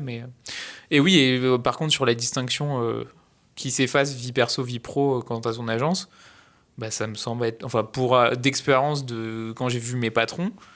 Et c'est un peu ça aussi qui m'a fait me questionner sur le monde de l'architecture une fois de plus. Mais j'ai vu à quel point ce métier est quand même impactant sur les gens, quoi. Enfin, j'ai vu mes patrons se mettre dans des états émotionnels où je me dis, mais moi, j'ai pas envie de faire un métier qui me met dans des états comme ça. Je suis d'accord que tous les métiers ont des parts de stress, etc. Mais tu vois, quand t'es médecin, que t'es stressé parce que la personne va mourir ou va perdre un membre, oui, c'est du stress légitime. Quand c'est juste parce que la poignée de porte, elle est pas à la bonne hauteur, non mais tu vois... On le voit pas au micro, mais alors les yeux, ils ont tourné vers le ciel. Je pense, on les a entendus dans ma voix, les yeux. Non, mais en fait, ça me dérange beaucoup en architecture à quel point c'est pas vital. Enfin, tu vois, c'est... À la fois, c'est pas vital et à la fois, c'est Non, mais l'intérêt général. c'est cool. Non, mais c'est l'intérêt général, mais je veux dire, on s'est mis dans une situation, il y a un nombre d'urgences en architecture qui sont pas des urgences. En fait, j'ai un peu c'est- l'impression qu'on a confondu l'urgence et la partie un peu rentabilité économique de ton activité. Et c'est là où, du coup, en fait, tu te mets de la pression énorme parce que c'est toi qui es responsable de ton propre truc. Mais en fait, c'est vrai pour toutes les startups et tous les autres entrepreneurs. Mais mais j'ai l'impression que des fois, enfin, quand c'est ton projet, quand c'est ta startup, quand c'est ton agence d'archi, c'est aussi un projet personnel. Donc ça dépasse le cadre professionnel, c'est aussi un truc que tu montes. Donc tu peux te mettre dans des situations d'urgence parce que c'est ton bébé, on va dire. Mais j'ai l'impression qu'il y a certains salariés qui, des fois, font de l'opérationnel, qui ressentent ce stress, qui peuvent rentrer chez eux et être stressés par le boulot, etc., pour un chantier, quoi. Et surtout pour des chantiers qui sont pas forcément pour des trucs... si c'est pour une maison individuelle, tu vois, par exemple. Non, mais en soi... Aller bosser avec les gros promoteurs, à mon avis, t'as une pression individuelle de gens qui sont à la rue, oui, d'accord, il y a une urgence. Si c'est la 15e résidence secondaire de personnes, l'urgence, elle est moins importante. Et pourtant, enfin, pour avoir travaillé dans nos agences qui faisaient des résidences secondaires aussi, enfin, j'ai l'impression que le sentiment d'urgence, il change pas, même si le projet est moins vital. Mais des fois, le sentiment d'urgence, il vient pas de toi, il vient de l'entreprise qui te met la pression. C'est vraiment économique. Parce Oui, que oui, mais le c'est ça qui me soda, il dérange. sera livré sur le trottoir. Oui. Enfin, oui, il y a des trucs. Mais aussi parce qu'à un moment, on revient au plafonné. problème que les archis ont accepté, enfin, malgré eux, ont fini par accepter ces conditions et maintenant sont les. Je pense qu'il y a un truc économique qui joue énormément parce que même moi, dans une très très moindre mesure, parce que dans un bureau d'études, t'as moins cette pression-là qui est ressentie et tout. Oui, mais les t'as BE quand même... ont réussi à cloisonner justement Oui, ce que mais les archis ont justement, pas réussi à faire. justement, c'est ce que j'allais dire. En mode, on a réussi à cloisonner. Enfin, les bureaux d'études, pas moi, mais les bureaux d'études ont réussi à cloisonner. Mais en même temps, t'as toujours cette pression de tu peux pas y passer plus de 1 jour et demi à bosser dessus parce qu'après, t'auras coûté trop cher pour le projet. Et en fait, c'est ça par contre, ça existe en bureau d'études. Et nous, des fois, on nous dit en mode vraiment. Bah non, là, en fait, à tel jour, en fait, juste, j'ai plus d'heures à donner parce que sinon, ça va coûter trop cher pour le projet. Donc, t'as vraiment ce truc de rentabilité qui est assez... Enfin, qui dicte ton stress et les temps que tu dois y passer. Ce qui est un peu frustrant, c'est que généralement, genre là où t'aurais le plus de trucs à apporter, le plus d'innovation à avoir, ce serait peut-être sur des marchés publics, sur des trucs où bah, t'as beaucoup moins de financement. Et où en fait, tu te retrouves, c'est là où tu as moins de temps de travailler, alors qu'il y aurait peut-être plus de choses et d'impact dans ton projet. Et c'est ça. Moi, je le ressens ça, dans l'agence. Genre vraiment, on a quelques projets publics maintenant qui arrivent et où tu es là en mode, bah en fait, on va aller au plus efficace, mais en même temps, j'ai envie de donner mon temps pour un truc comme ça. Genre, j'ai envie de faire en sorte que les collèges ils soient vraiment mieux que ce qu'ils sont, alors que tu sais que tu as 5 fois moins de thunes. Enfin. Ouais, mais on dirait qu'on a atteint 2 extrêmes opposés en ingé et en archi, et même les archis râlent sur les ingés pour cette raison, tu vois, c'est que les ingés, ils vont faire leur taux horaire, etc., et ils vont pas faire plus, et donc des fois, ils envoient des notices qui sont pas ouf, ou des trucs comme ça, parce qu'ils ont respecté leur taux, et on n'est pas du tout dans un juste milieu. Du coup, t'as l'archi qui prend en compte, parce que moi, souvent, dans les agences où j'ai été, il y a les archis qui font des fois le taf, la notice à la place de l'ingé, parce que l'ingé l'a mal faite, et du coup, l'archi, pour l'intérêt général du projet, va prendre en compte des responsabilités. Enfin, je sais pas, on est dans une situation complètement bizarre qui fait que les archis, c'est un métier où tu prends beaucoup trop sur toi des trucs, ouais. Pour le coup, moi j'ai l'impression que, pour faire un petit retour d'expérience dans mon agence, on est tous, du coup, comme je l'ai expliqué, un peu très jeunes. Et donc, on a ce truc-là on sait que les jeunes profils, ils sont vendus, je sais plus si c'est 700 ou 750 € jour. Et donc, on a un peu ce calcul. En même temps, il est super dur à calculer parce qu'en réalité, dans ta journée, tu switches d'un projet à l'autre en fonction de quand t'es appelé et tout. Mais on essaye quand même de garder cet ordre de grandeur et on sait qu'il y a des choses sur lesquelles, comme on est tous plus ou moins expérimentés, et que typiquement, moi, quand je suis arrivée, j'ai appris sur tous les corps d'État. Où je passais plus de temps. Et du coup, on sait que, ou au contraire, on nous a dit attention justement à la surqualité, en fait, de pas parce que tu perds en rentabilité. Mais en même temps, c'est quand même accepté. Et parfois, on fait ce travail-là de faire remonter qu'en fait, peut-être que ça n'a pas été vendu assez cher ou alors qu'on se rattrape sur d'autres missions où on sait qu'on va pouvoir, par exemple, entre un diag où c'est un diagnostic d'un bâtiment où c'est très difficile de le vendre, les clients pensent qu'ils peuvent s'en passer alors qu'en fait c'est essentiel et c'est là-dessus que nous on passe beaucoup de temps. Et après sur certaines phases exé, on va beaucoup plus vite pour se rattraper. Du coup c'est un peu un contre-exemple où nous, je sais qu'en bureau d'études, on se permet d'exploser la rentabilité, de passer plus de temps que ce qu'on a vendu. Moi, j'ai aussi ce ressenti-là en agence d'archi. J'ai l'impression qu'ils ne regardent pas. On prend le temps qu'il faut pour faire le truc et si c'est pas rentable, c'est pas rentable. Globalement, on est plus rentable sur le suivi de chantier que sur des trucs de conception. Et du coup, ça permet d'équilibrer la balance. Et ce qui est fou, c'est qu'en fait, tu t'aperçois que la raison pour laquelle la répartition est comme ça, c'est parce que c'est une vision des clients qui sont prêts à mettre plus d'argent sur une partie que sur une autre, sans savoir qu'en réalité, c'est pas comme ça qu'on va répartir notre temps et que c'est pas là-dessus qu'en fait, ils répartissent mal leurs priorités parce qu'ils sont pas connaisseurs et que parfois, ça serait bien aussi de juste pouvoir, quand on vend les affaires, ou peut-être mieux faire connaître nos métiers pour dire non, en fait... si vous voulez, nous, à la fin, on va s'organiser pour que ça passe, mais par contre, c'est pas là qu'est l'essentiel. Et il y a aussi le fait que parfois, quand tu creuses sur les questions d'urgence et de deadline et tout, quand ton chef te met la pression et en fait, toi, tu commences à creuser, à voir mais pourquoi on doit absolument faire ça pour ce truc-là. Et c'est super intéressant à faire comme exercice. Et nous, souvent, de ce que j'ai eu depuis le début, la finalité, c'est en fait, le client aurait peut-être besoin d'une subvention, mais il faut absolument que ce soit facturé sur cette année et pas sur l'année prochaine. Et du coup, il y a plein de trucs, genre en fin d'année, où tout le monde est en train de s'affoler pour qu'il y ait certaines choses qui soient faites avant le 30 décembre et avant le 31 décembre, et en fait, que ce soit fait 2 semaines après. Concrètement, ça ne change rien, mais administrativement et financièrement, tout le monde est en panique pour que ce soit fait avant, et ça finit sur plein de choses complètement absurdes, je trouve.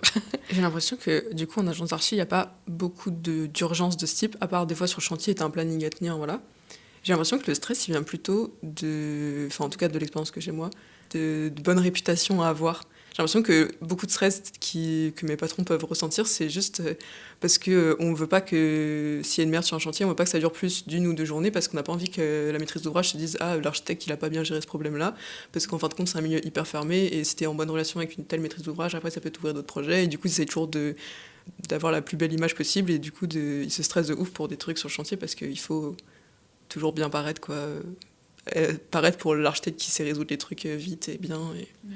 Ça, je le reconnais aussi un petit peu. Et parfois aussi, quand tu creuses sur pourquoi il y a une urgence et tout, tu t'aperçois que c'est parce que le client ou un chargé d'opération a dit à un moment ça serait bien qu'on ait telle donnée pour le 15 septembre.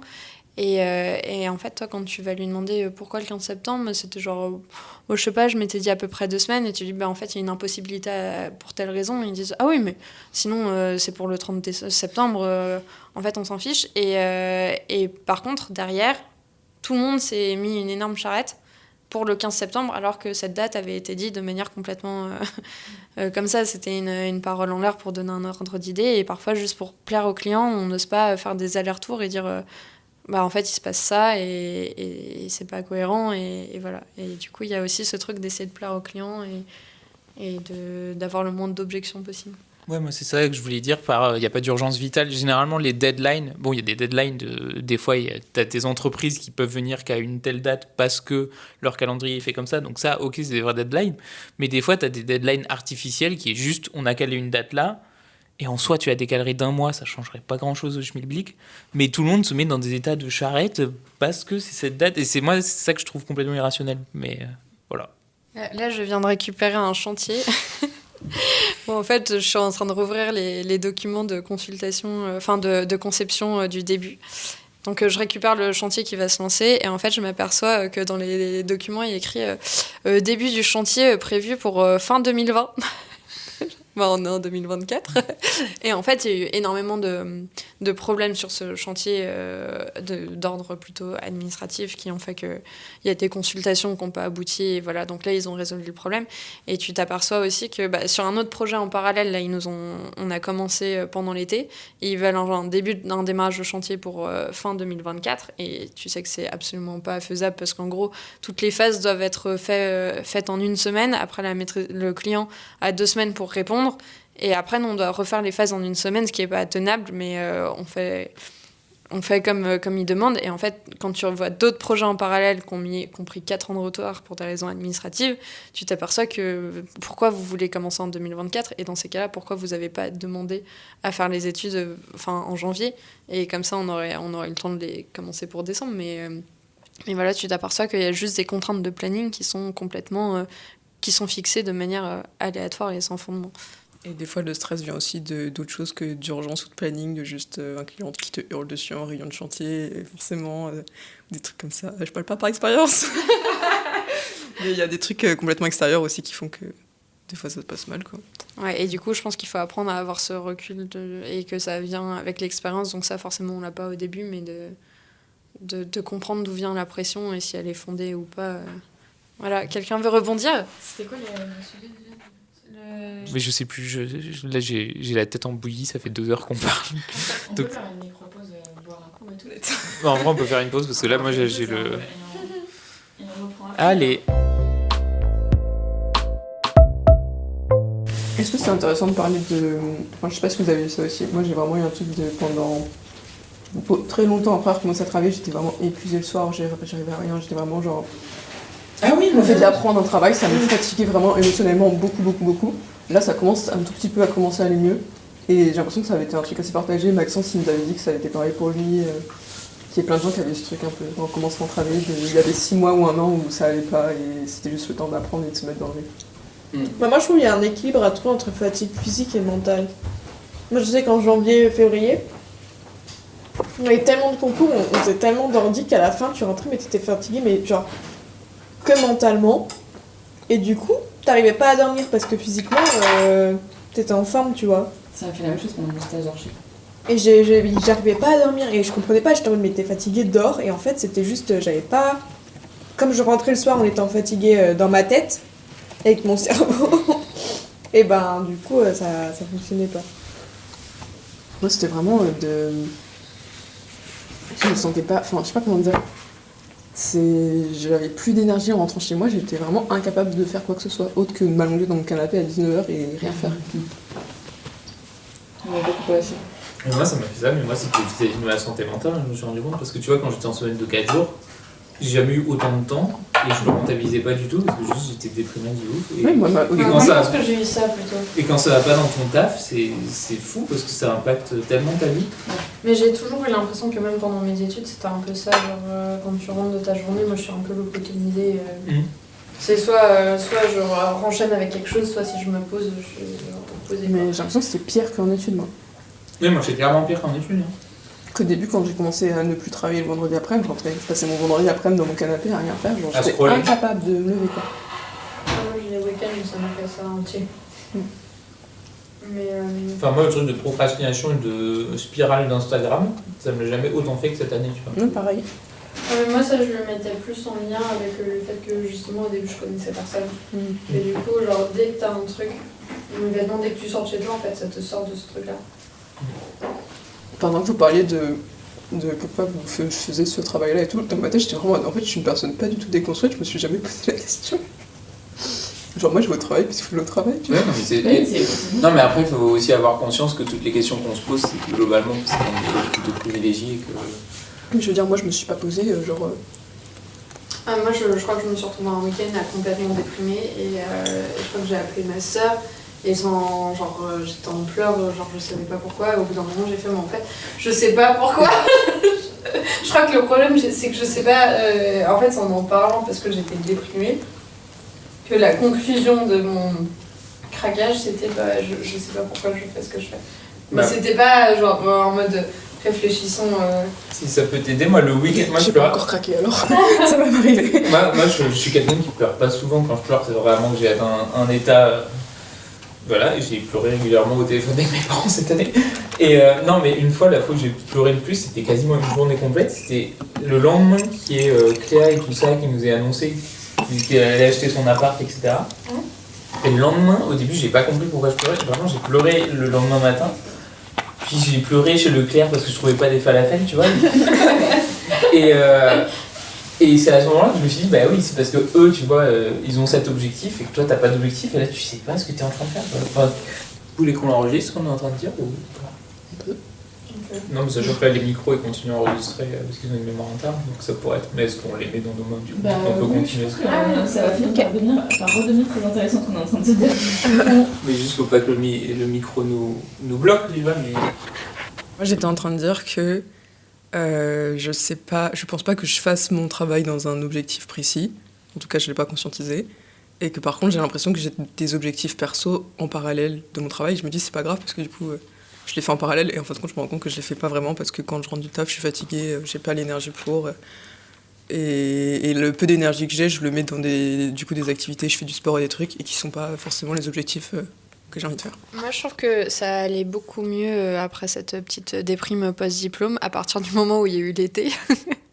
Et qu'en fait, le truc où tu disais que en fait, tu pensais avancer sur tes objectifs perso après le boulot et tout, en fait, ça, je l'avais beaucoup moins pendant l'été où en fait, t'as plus de choses à faire, t'as plus de gens à faire, tu pars en vacances.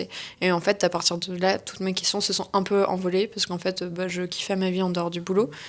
Et du coup, en fait, je me suis un peu aperçue que cette question de finalité, je l'ai toujours pas résolue.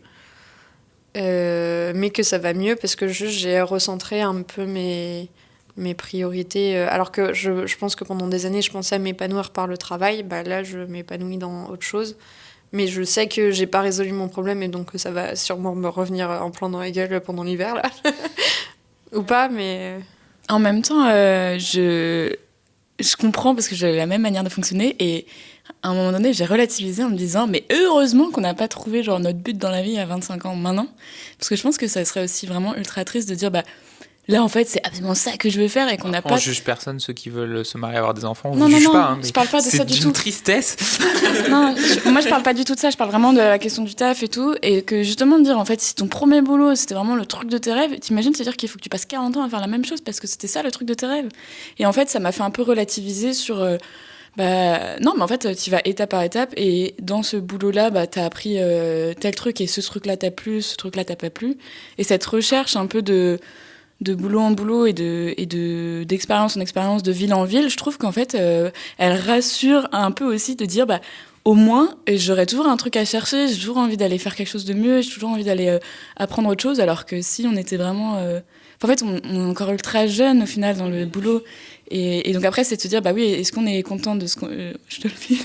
Est-ce qu'on est content de ce qu'on apprend là, étape par étape ou pas? Et je pense que c'est pour ça qu'on est peut-être un peu, des fois, déprimé, parce qu'on n'arrive pas à comprendre ce qu'on apprend et qu'est-ce qu'on prend comme expérience. Mais vraiment, je pense qu'on est... Enfin, faut accepter peut-être aussi un peu plus... Je dis ça, mais c'est faites ce que je dis, pas ce que je fais. Hein, mais accepter aussi que... en fait, la jeunesse, c'est aussi de l'expérimentation et c'est aussi plein de trucs qui ne vont pas avant de enfin avoir quelque chose de très positif.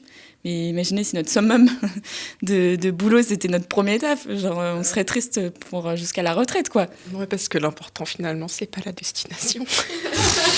C'est la Merci. Non, mais en fait, moi, la désillusion que j'ai eue aussi cette année, c'était que on en a quand même chié pendant 7 ans d'études. Et je m'attendais à avoir un petit répit, genre en post-diplôme. Je m'attendais que...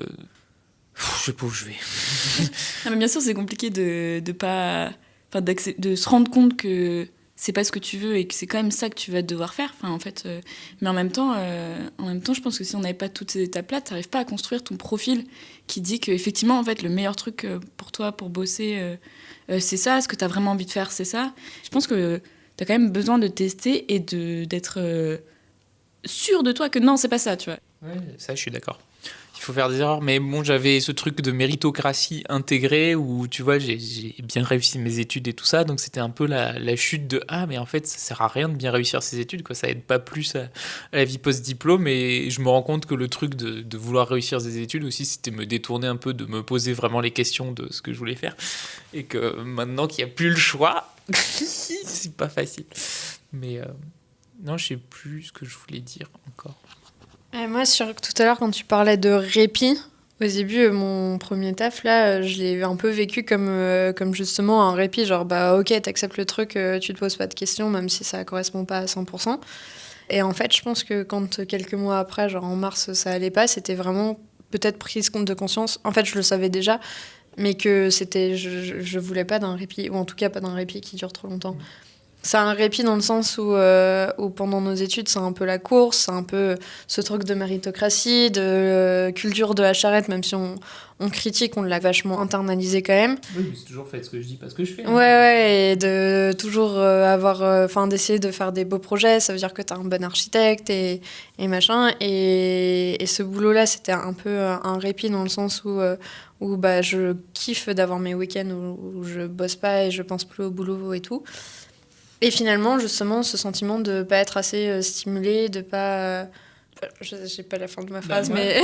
Moi, c'était de stagner, en fait. Ouais. Moi, c'était peut-être ça, mon problème. C'est qu'en même temps, j'avais envie de répit, mais dans les faits, en fait, au final, j'ai eu mon répit, parce que, en fait, mon boulot, c'était du concours, donc c'était dans ma zone de confort. Et en fait, je suis complètement incohérent dans ce que je dis, mais en l'analysant...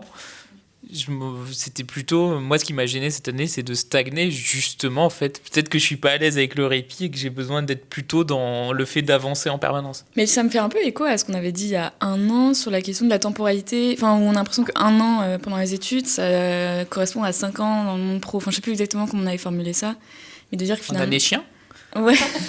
Non, mais qu'en gros enfin, t'as quand même un ressenti de une année passée en école, ça vaut pas une année quand t'as 40 ans, quoi, en termes de ressenti et tout. Et peut-être que c'est... Enfin, là, quand vous en parliez tous les deux, j'avais un peu l'impression du même truc, de dire, mais en fait, on a tellement appris de manière condensée, où il fallait qu'on apprenne tout ça en un an, qu'on a toujours l'impression qu'il faut apprendre tout ça en un an.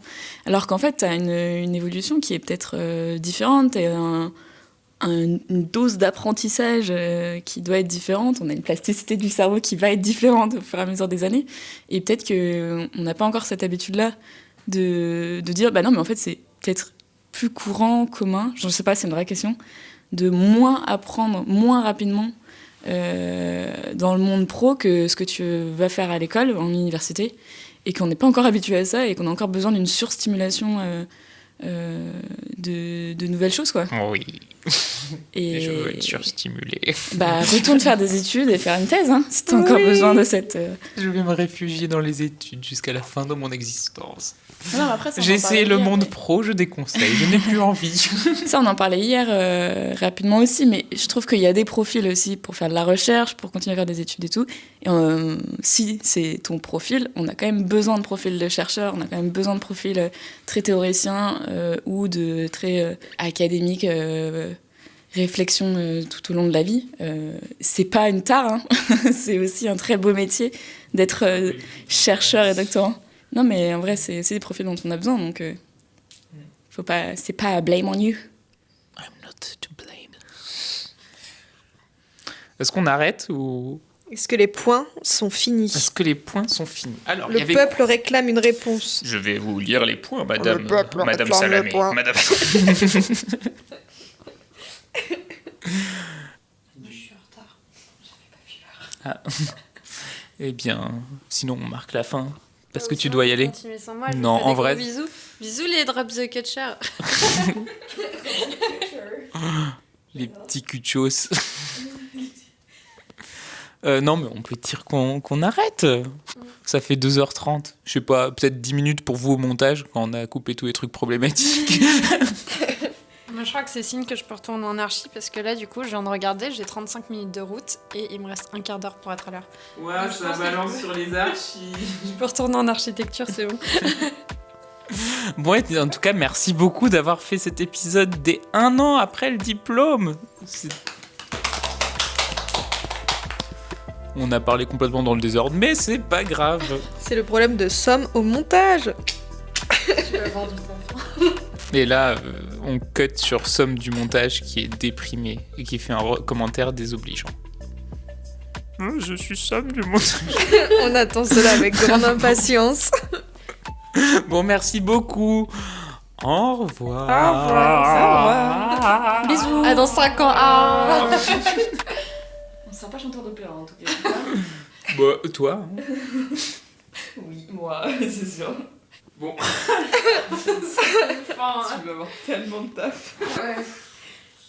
Tiens, la baguette magique. Ah, je suis devenue vidéaste, monteuse de vidéos par un coup de cette baguette magique micro.